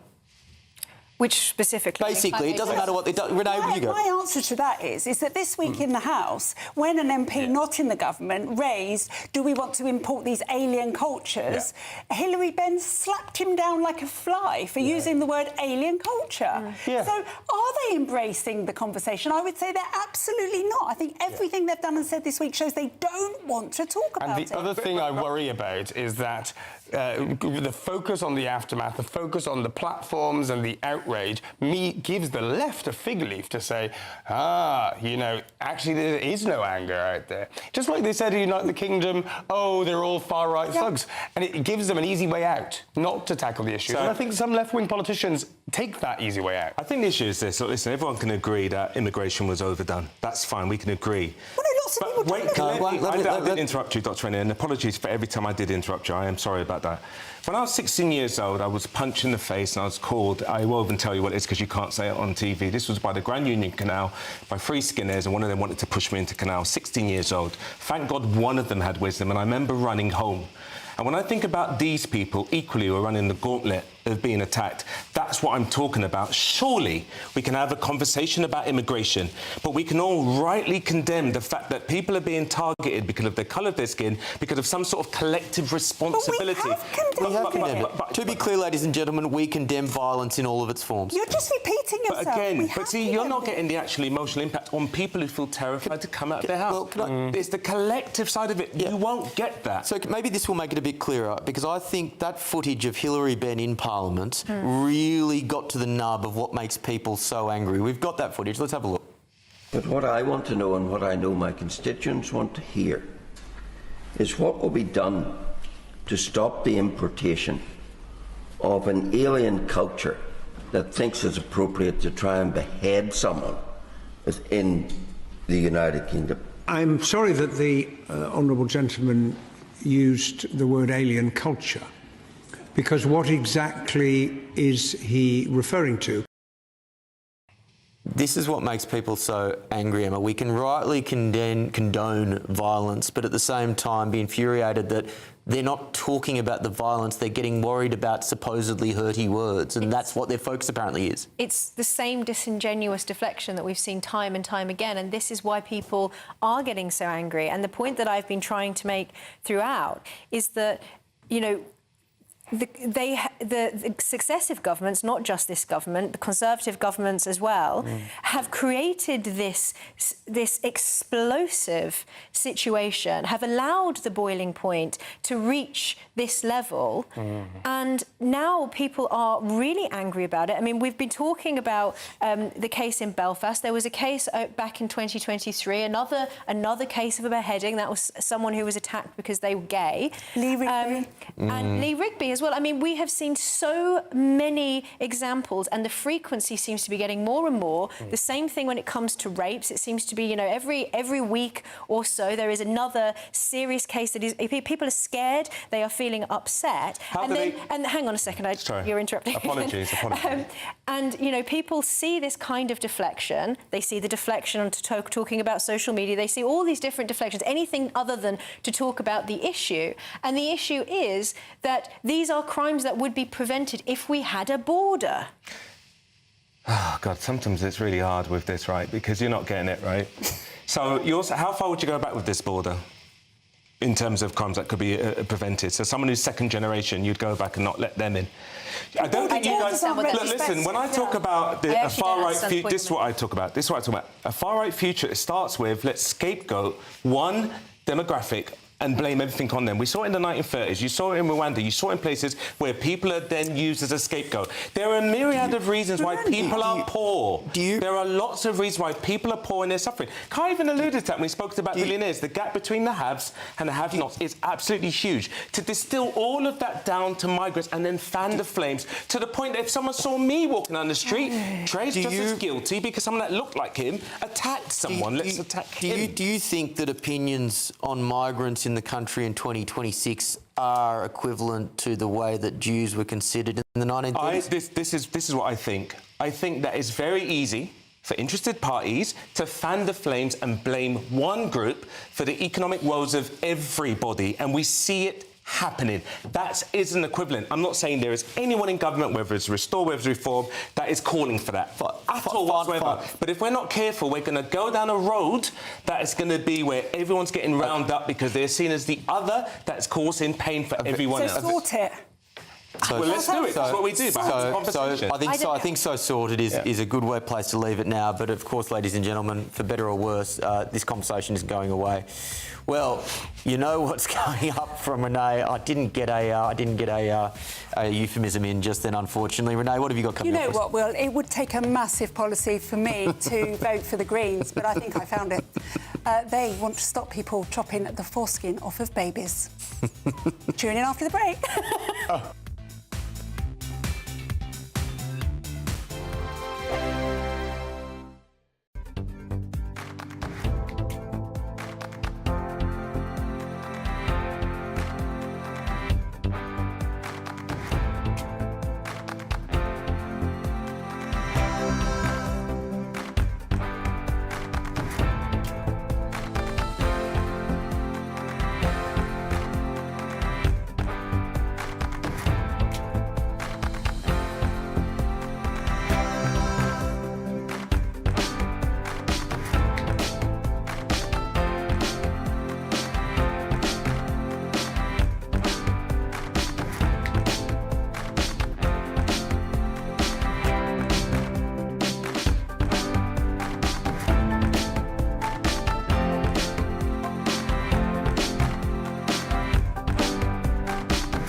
Bold. They are under no illusion. Ray. Are you a human trafficker? Boundless. I've had enough of the nonsense, and I'm not afraid to say it. Don't get this on the BBC. Every weeknight, I tear through the headlines. The smell of gasoline. Should we be worried about it? From Westminster madness to cultural war chaos. I'm going to do now, they are throwing things out the car as we speak. Get ready, Britain. Here we go. Patrick Christie tonight, weeknights from 9 p.m, only on GB News, Britain's news channel. Welcome to Free Speech Nation with me, Josh Howard. This is the show where each week we see what's happening in the world of culture, current affairs and politics. First we'll say, welcome to the UK. And we're not afraid to use our free speech so that you can use yours. It's not controversial in the slightest to anyone who hasn't lost their mind. Free Speech Nation, Sunday nights at 7 p.m, only on GB News, the People's Channel, Britain's news channel. From cold mornings to warm family brunches. From football to tennis in the car. In the kitchen. GB News Breakfast is there. With the stories you need and the conversations that matter. Anyway, let's talk business. Well, it has been a historic night in British politics. It's astonishing, isn't it? We're here again. To start your day just right. GB News Breakfast. Every morning from 6 a.m. Only on GB News. Britain's news channel.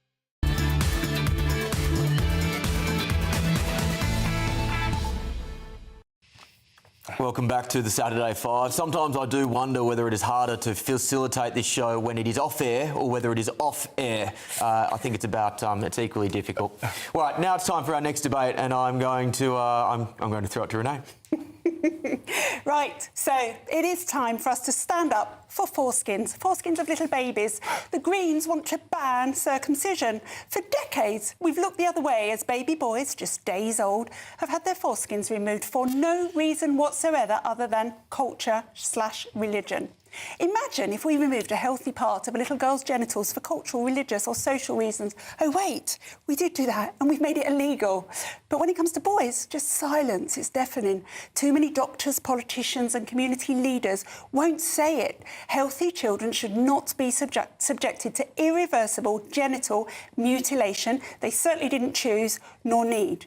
This isn't an attack on religion. It's a challenge to every belief system, every institution, every tradition that places custom above a child's right to their own body. The real controversy isn't questioning circumcision. The real controversy is that millions of healthy little boys are still being mutilated before they can speak, consent, and certainly can't object. History's full of practices once defended as normal, sacred, untouchable. The question is simple. If bodily autonomy matters, why does it stop at boys? Children's rights don't begin after the scalpel, they begin before it.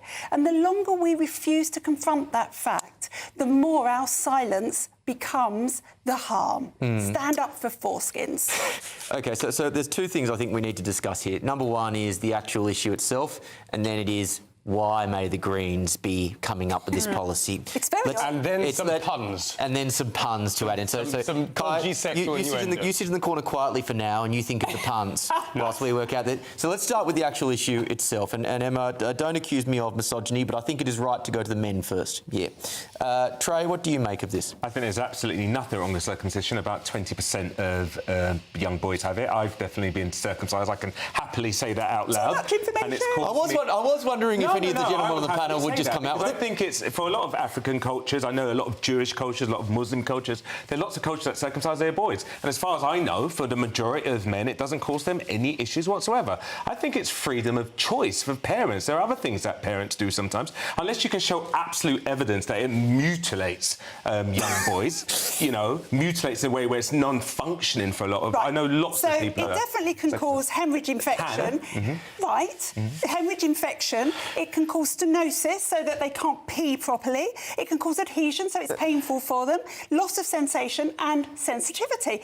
But the important thing here is they have no choice. If they want to get circumcised when they're 18, let's go for it. The weird thing is that the Greens are all gung-ho for chopping off healthy breasts and penises for trans people, but not for circumcising little boys. So I didn't expect this conversation to then become a bit of a therapy session for male members of your say, but here we are. Grumpy Grandad, mine's gone. I had no say in it, but I never had it, so I don't miss it.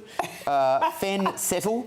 I was circumcised. I miss me foreskin. Hope it's doing well out in the big wide world. We will continue to We will continue to get the thoughts of the wonderful GB News community, but before we do... I thought you've not taken my topic seriously tonight. No, so you're right. There's a serious element to this. Kai, bring some normality and sanity back to this. Yeah, well, actually, Trey, I think you've been shafted a bit by Dr. No, that was probably too much to ask. He's sort of flapping around for an argument in favour of genital mutilation. I mean, look, I haven't thought much about this issue, but I'm quite taken by your case, Dr. Renee. It seems odd, doesn't it, when you think about it? Why should a child who can't consent, just because of traditional practices, be mutilated? We wouldn't accept this, for instance, if, you know, the so-called alien cultures chop off a finger. Wanted to do that. You know, Will often uses that stat about, where is it, Eritrea? 95% of girls having female genital mutilation, and that being a demonstration of an alien culture.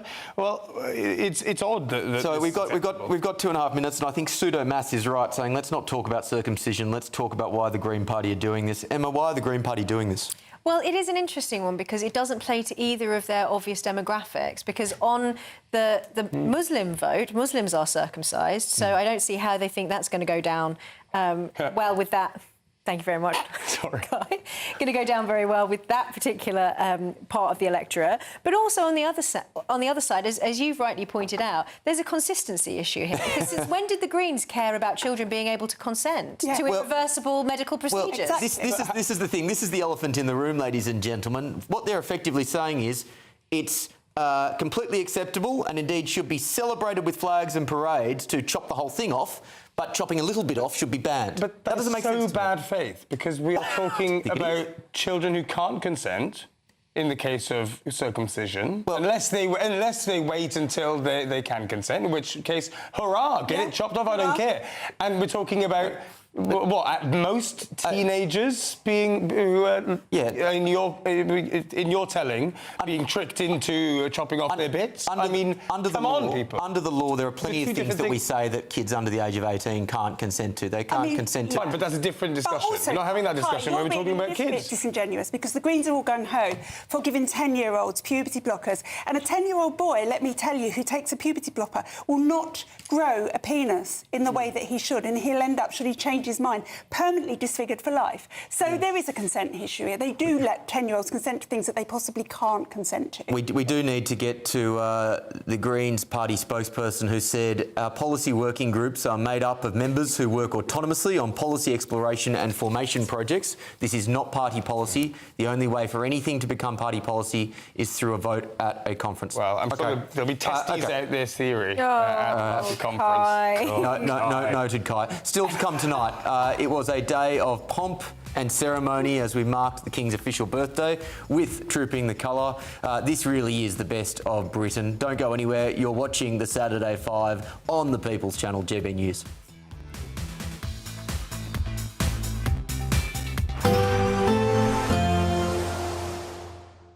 Can't wait to get in that sea. Lovely and warm. Just like the feeling of having great travel insurance. All Clear Travel Insurance sponsors GB News travel destinations forecast. Whilst there's plenty of summer sunshine across much of southern Europe tomorrow, it's not fine and sunny everywhere. There's some showery rain affecting parts of Turkey, a few showers across southern Greece and around some of the islands. Mostly dry for Italy and into France as well, but we do have rain currently across western parts of Spain and Portugal, and that is going to feed its way eastwards as we go through tomorrow as well. Looking into next week, and well, there's plenty of sunshine on the cards. Bye-bye. All Clear Travel Insurance sponsors GB News travel destinations forecast. Hello there, good evening. Welcome to your GB News weather update from the Met Office. High pressure continues to build into Sunday, so lots of dry weather on its way, though perhaps a bit cloudier tomorrow compared to conditions we've seen today. There has very much been a north-south split in our weather, high pressure clinging on to the south, bringing mostly dry, settled conditions here. But at times low pressure has brought in some cloud, some showers across the north. Now as high pressure continues to build, most of these showers will ease away, becoming confined mostly to northern parts of Scotland through the course of the night. And elsewhere we'll see a mix of cloud, also some clearer skies. winds lightening off as well. Most towns and cities in the low double digits, though in some rural areas under the clearest skies we could get down to the mid-single figures, so feeling a little bit cooler and fresher in these areas. So to start the day across Scotland, like I say, there will still be some showers lingering across parts of the north, a bit more cloud here. Much lighter winds, though still a fair breeze around eastern coasts of Scotland. Across southern areas of Scotland, northern England, a mix of cloud and also some clearer skies, but plenty of cloud across Northern Ireland. This could be thick enough to produce some very light outbreaks of rain. And it's a fairly similar picture elsewhere across England and Wales. Some clouds, some bright if not sunny spells at times. Now this stretch of cloud across central areas of the country could be thick enough to produce some light showers through the course of the day, but they should be mostly isolated. Many areas will see a dry, settled day, but a mix of cloud across the skies could create hazier spells of sunshine. Feeling very warm in the sunshine, particularly across the southwest. Highs could get to around 25 to 26 degrees Celsius here. Now heading into Monday, once again, lots of dry, settled weather, some sunshine to come. That's away from the southwest though, some heavy bands of showers starting to move across into Wales, southern and southwest England. We may even hear the odd rumble of thunder, and there'll still be some showers into next week, though temperatures will increase day by day, so still feeling very warm in the sunshine. Westminster's full of talk, but out here, it's the real world. Am I allowed to talk then? No, that's it. This is where it matters, real people and real lives. That's what politics is all about. In fact, has Trump made a good start? No. Straight answers, no spin, and just a couple of pints. How many fingers have I got up? About 10. So join me for Lee Anderson's Real World every Friday at 7 p.m, only on GB News. The People's Channel, Britain's news channel. I've been in Westminster for a long time, but I know that though power may be here, its effect on people's lives is across the whole of the country. We may be where rules are made, but it's where they're implemented that matters. Join me, Jacob Rees-Mogg, for forthright and frank discussion on where Britain has come from, where it's going, and where it will end up. That's State of the Nation, Monday to Thursday, 8 to 9 o'clock. Vox Populi, Vox Dei.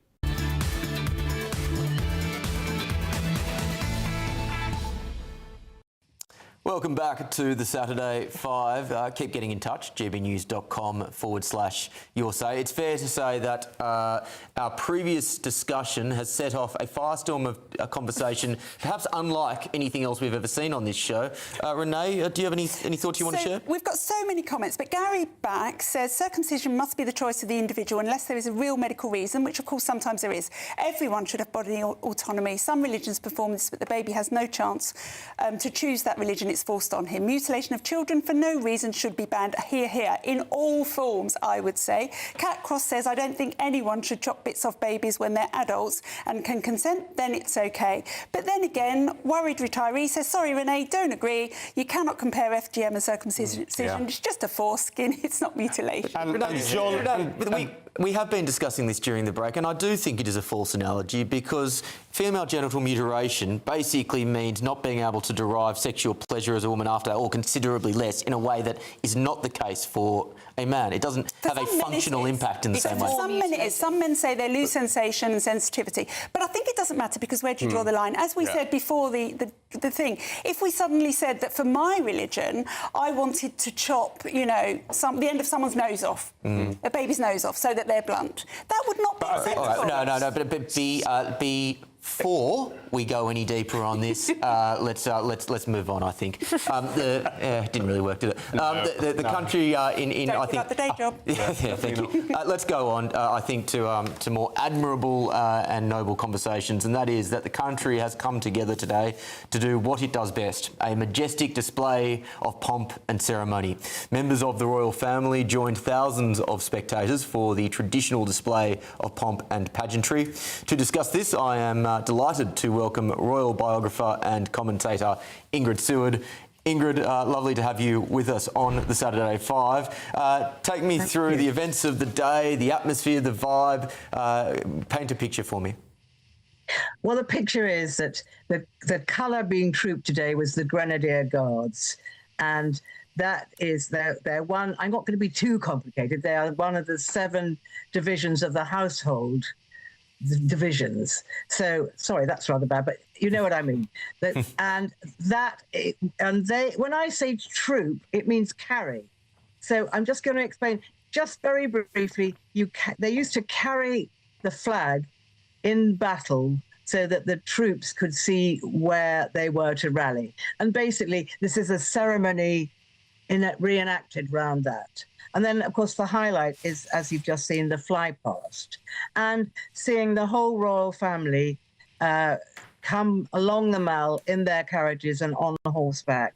And they're all, obviously the king is the head of the armed forces, but each of the members of the royal family are colonels of a regiment. So Queen Camilla is colonel of the Grenadier Guards, Prince William is colonel of the Welsh Guards, Catherine is the colonel of the Irish Guards, and the Blues and Royals. So it's very significant for them. It provides such a great tableau for all of us. You said the whole royal family. Of course, I don't imagine there would have been any consideration whatsoever to Andrew attending. Were his daughters in attendance? No, his daughters were not in attendance. It's just the working royal family. If you cast your mind back to how it used to be with the late Queen, the whole balcony was just full of her relations and cousins. But now it's very much concentrated on the working royal family, which is as it should be with a slimmed-down monarchy. But we still have the delight of having the Prince and Princesses of Wales children there. And it's still a great spectacle. Apparently, it costs £10 million to put on. But in revenue from tourists, we absolutely triplicate that. So it's one of the big draws for Americans and other people. They come over here, they buy tickets, they watch the ceremony. And so do we. Ingrid, I think that's a really valid point you've just made. I think last year, from memory, the rains were here all day and it was quite a ruined affair, really, because of that, and quite sad to watch. But today the sun came out. Were there lots and lots of people there ready to see this spectacle that I think only the British can do so well? I'm glad you said that. There were. I was watching it from Admiralty Arch, actually, where they're building a new hotel. So I felt very lucky seeing it from there. And there weren't as many people on the streets as I thought there would be. But, of course, it's such a great television spectacle. And I think a lot of these royal events, people buy tickets and they watch it, but you don't get quite so many sort of instant street watchers that you used to back in the day when you saw thousands and thousands of crowds. But all the parks were full of people and it was the perfect day for it, not too hot. Ingrid, I don't think anybody fainted. Or very often the foot soldiers do sort of topple over, but in their bearskins and their outfits, they get very hot. They'll be very thankful for the cooler weather. I wanted to ask you about, you've mentioned that there are less crowds. Do you think that the trooping of the colour in all of this pomp and pageantry will continue to survive into the future? You mentioned the slimmed-down monarchy already. I know there's been a lot of talk of, future coronations maybe not having so much pomp and pageantry. Do you think that this is a tradition that will continue into the future? Well, I sincerely hope it does, because it really does concentrate people's interest in this country. And it's the most wonderful spectacle. We do this pomp and ceremony better than anyone else in the whole world. Of course, it's very expensive to run. I pray it lasts, and I think it will. I really think it will. Ingrid, I just want to jump in. Emma actually took my question away from me, but to follow on from that, how do you think the royal family, who I absolutely love, can actually appeal to young people without actually losing what makes them special? I know William was actually in my friend's pub, the Prince of Peckham, this week, which I think is great for that younger demographic. But do you think there's anything they can do to appeal to the young people without losing what makes them special? I think what happens is I don't think young people are that interested in the monarchy, but I think it comes with age and you start to appreciate, you think, well, I love my country and no other country in the world can do this. I really don't think we can expect young people to be that interested unless they're in the military, and then they understand it and it's a completely different ballgame. But I don't think you can expect the average young person to think, oh, I must watch Trooping the Colour. They might watch the Fly Past, which is a wonderful spectacle, but I think it comes with maturity. I really do believe that. And I think very few little kids, I mean, they love the soldiers. Obviously, babies and things love the soldiers. But just your normal English or normal young person, I don't think would be that entranced by it. But I don't think we could expect them to be. Well, Ingrid, in a day and age where less and less things are capable of bringing us together, I absolutely think that a day like today should and does do that. Thank you very much for joining us. Thank you. Thanks, Ingrid. Kai, we didn't get a thought from you there. I'm imagining you are a supporter of the pageantry that we saw today? I used to be a total monarchist. But now I really don't care too much about it, really. I mean, I think the current royal family as constituted, they seem to do a good job. I take the points about tourism. I don't think that an idea of a hereditary monarchy is a great one, but that's not really what we have, is it? So, and look over at the States, an all-powerful president. A trillionaire as a king. Well, that's what we have, Dr. Rennie. Imagine how many troops they own the public square. But before you damage your relatively newfound adoration from the GB News faithful, I'll pause you there. Still to come tonight on the Saturday 5. Elon Musk is officially the world's first trillionaire. I love her. That is a that is a multi-millionaire in a limousine telling you about the dangers of capitalism. More triggered tantrums. Don't go anywhere after the break.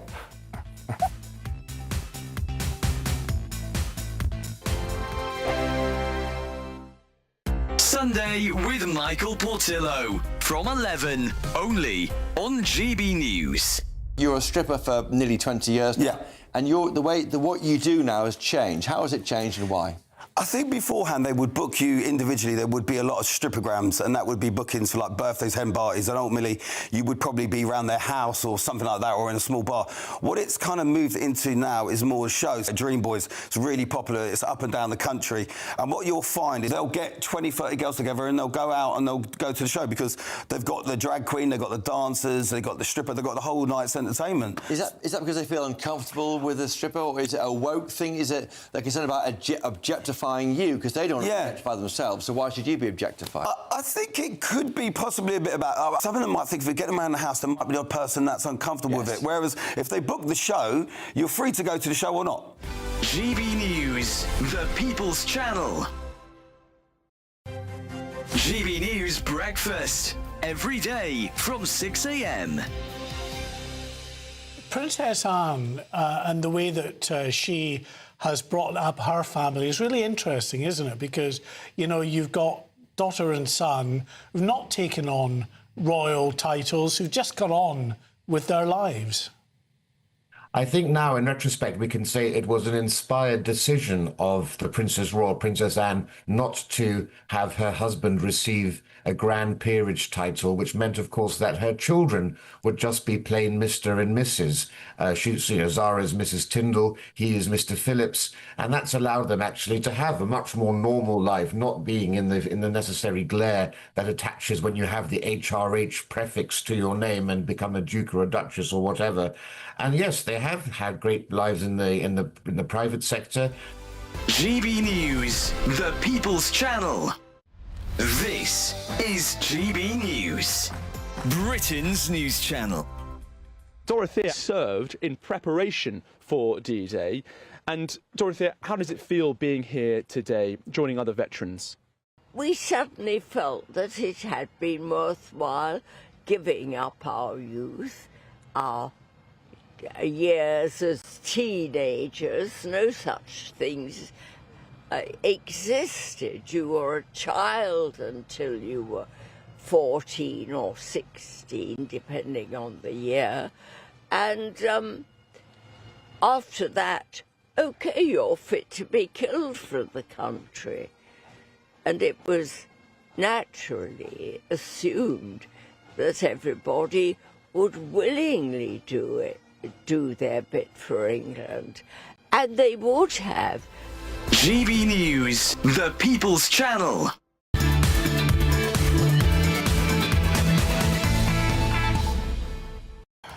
Welcome back to the Saturday 5. Don't forget we have the Saturday Scrap coming up from 8 p.m. You can still vote for what you'd like us to talk about or to debate at the start of that hour. But first, let's have a look at some more classic meltdowns from the last week. Renee, what have you got for us? So this is paying homage again to our Connie Shaw on this very channel. Wonderful. She goes out there talking to people, asking them the difficult questions. And these are the people who want to share my toilet with me. Enjoy.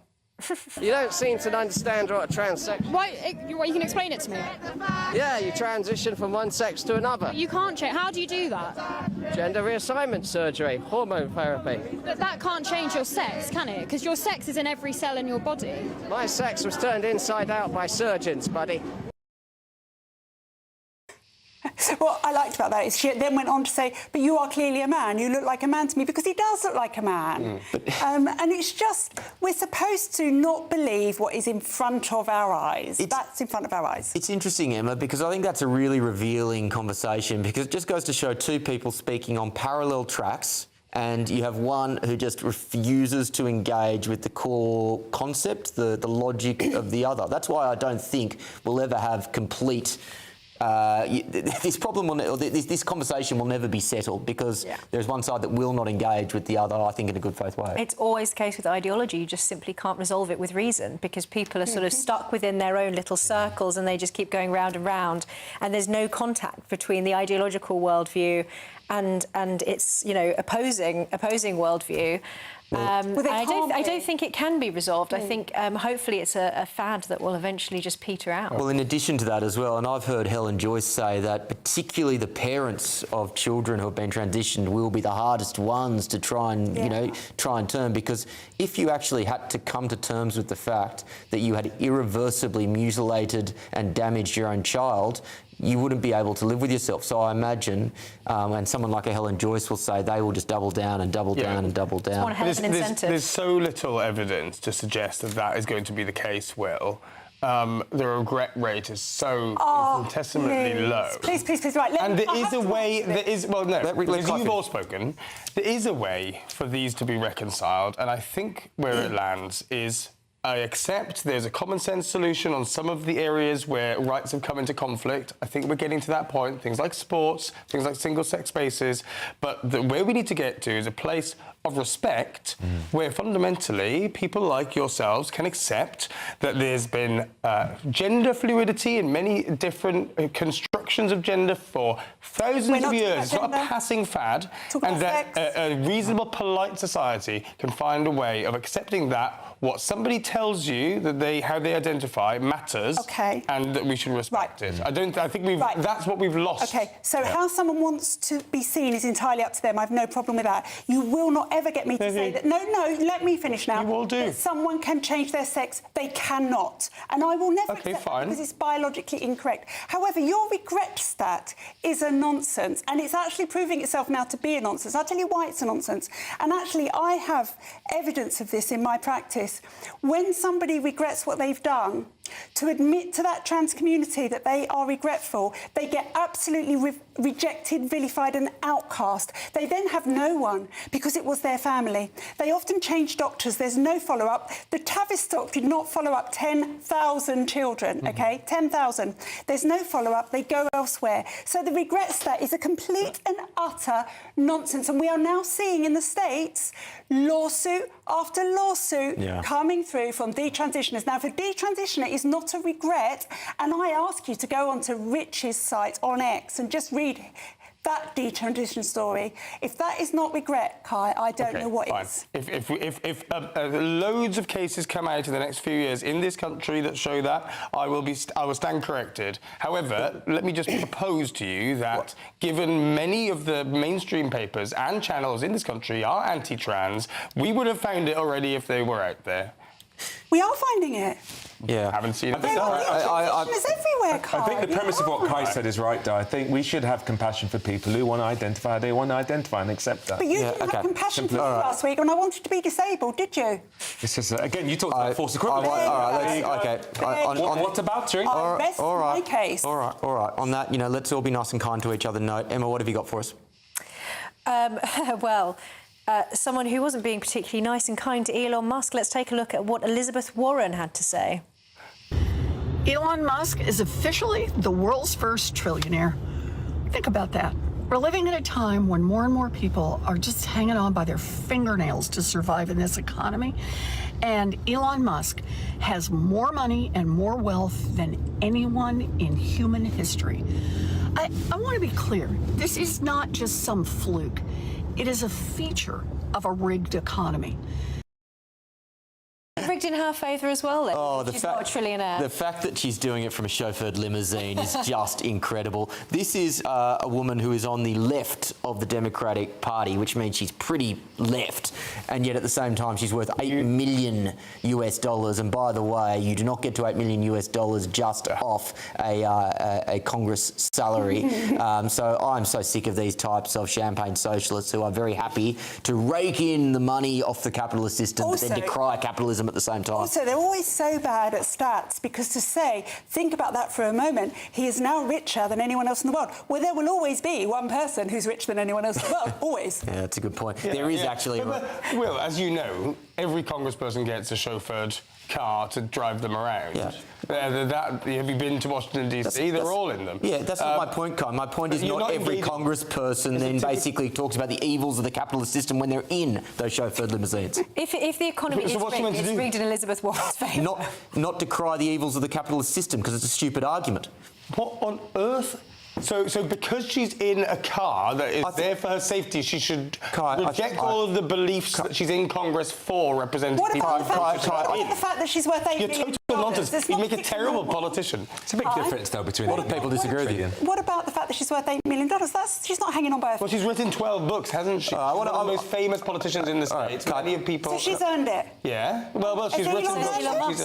I think it's a bit of a difference. If she's written some books and made a good amount of money from it, but Elon Musk has created some of the biggest, most influential companies in the world and has earned it.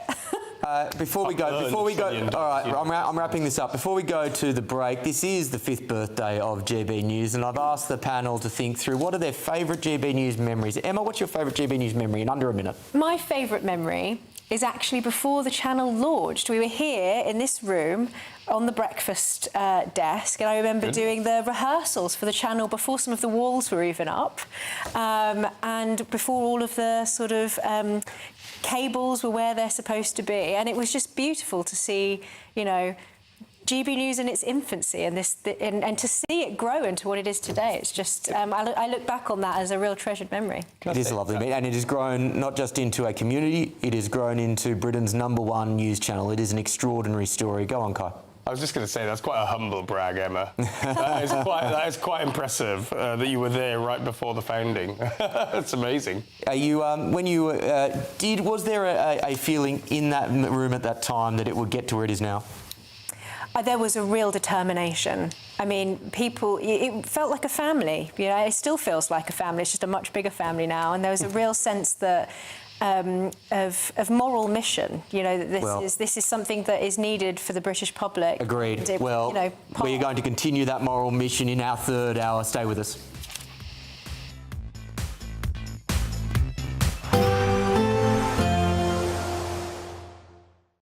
Today, clouds overhead, total zen within. Boxed Solar sponsors the weather on GB News. Hello there, good evening. Welcome to your GB News weather update from the Met Office. High pressure continues to build into Sunday, so lots of dry weather on its way, though perhaps a bit cloudier tomorrow compared to conditions we've seen today. There has very much been a north-south split in our weather, high pressure clinging on to the south, bringing mostly dry, settled conditions here. But at times low pressure has brought in some cloud, some showers across the north. Now as high pressure continues to build, most of these showers will ease away, becoming confined mostly to northern parts of Scotland through the course of the night. And elsewhere we'll see a mix of cloud, also some clearer skies. Winds lightening off as well. Most towns and cities in the low double digits, though in some rural areas under the clearer skies we could get down to the mid-single figures, so feeling a little bit cooler and fresher in these areas. So to start the day across Scotland, like I say, there will still be some showers lingering across parts of the north, a bit more cloud here. Much lighter winds, though still a fair breeze around eastern coasts of Scotland. Across southern areas of Scotland, northern England, a mix of cloud and also some clearer skies, but plenty of cloud across Northern Ireland. This could be thick enough to produce some very light outbreaks of rain. And it's a fairly similar picture elsewhere across England and Wales. Some clouds, some bright, if not sunny spells at times. Now, this stretch of cloud across central areas of the country could be thick enough to produce some light showers through the course of the day, but they should be mostly isolated. Many areas will see a dry, settled day, but a mix of cloud across the skies could create hazier spells of sunshine. Feeling very warm in the sunshine, particularly across the southwest. Highs could get to around 25 to 26 degrees Celsius here.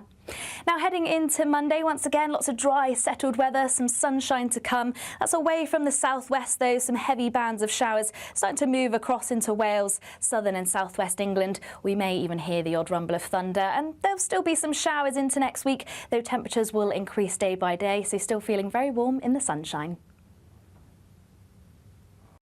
Today, clouds overhead, total zen within.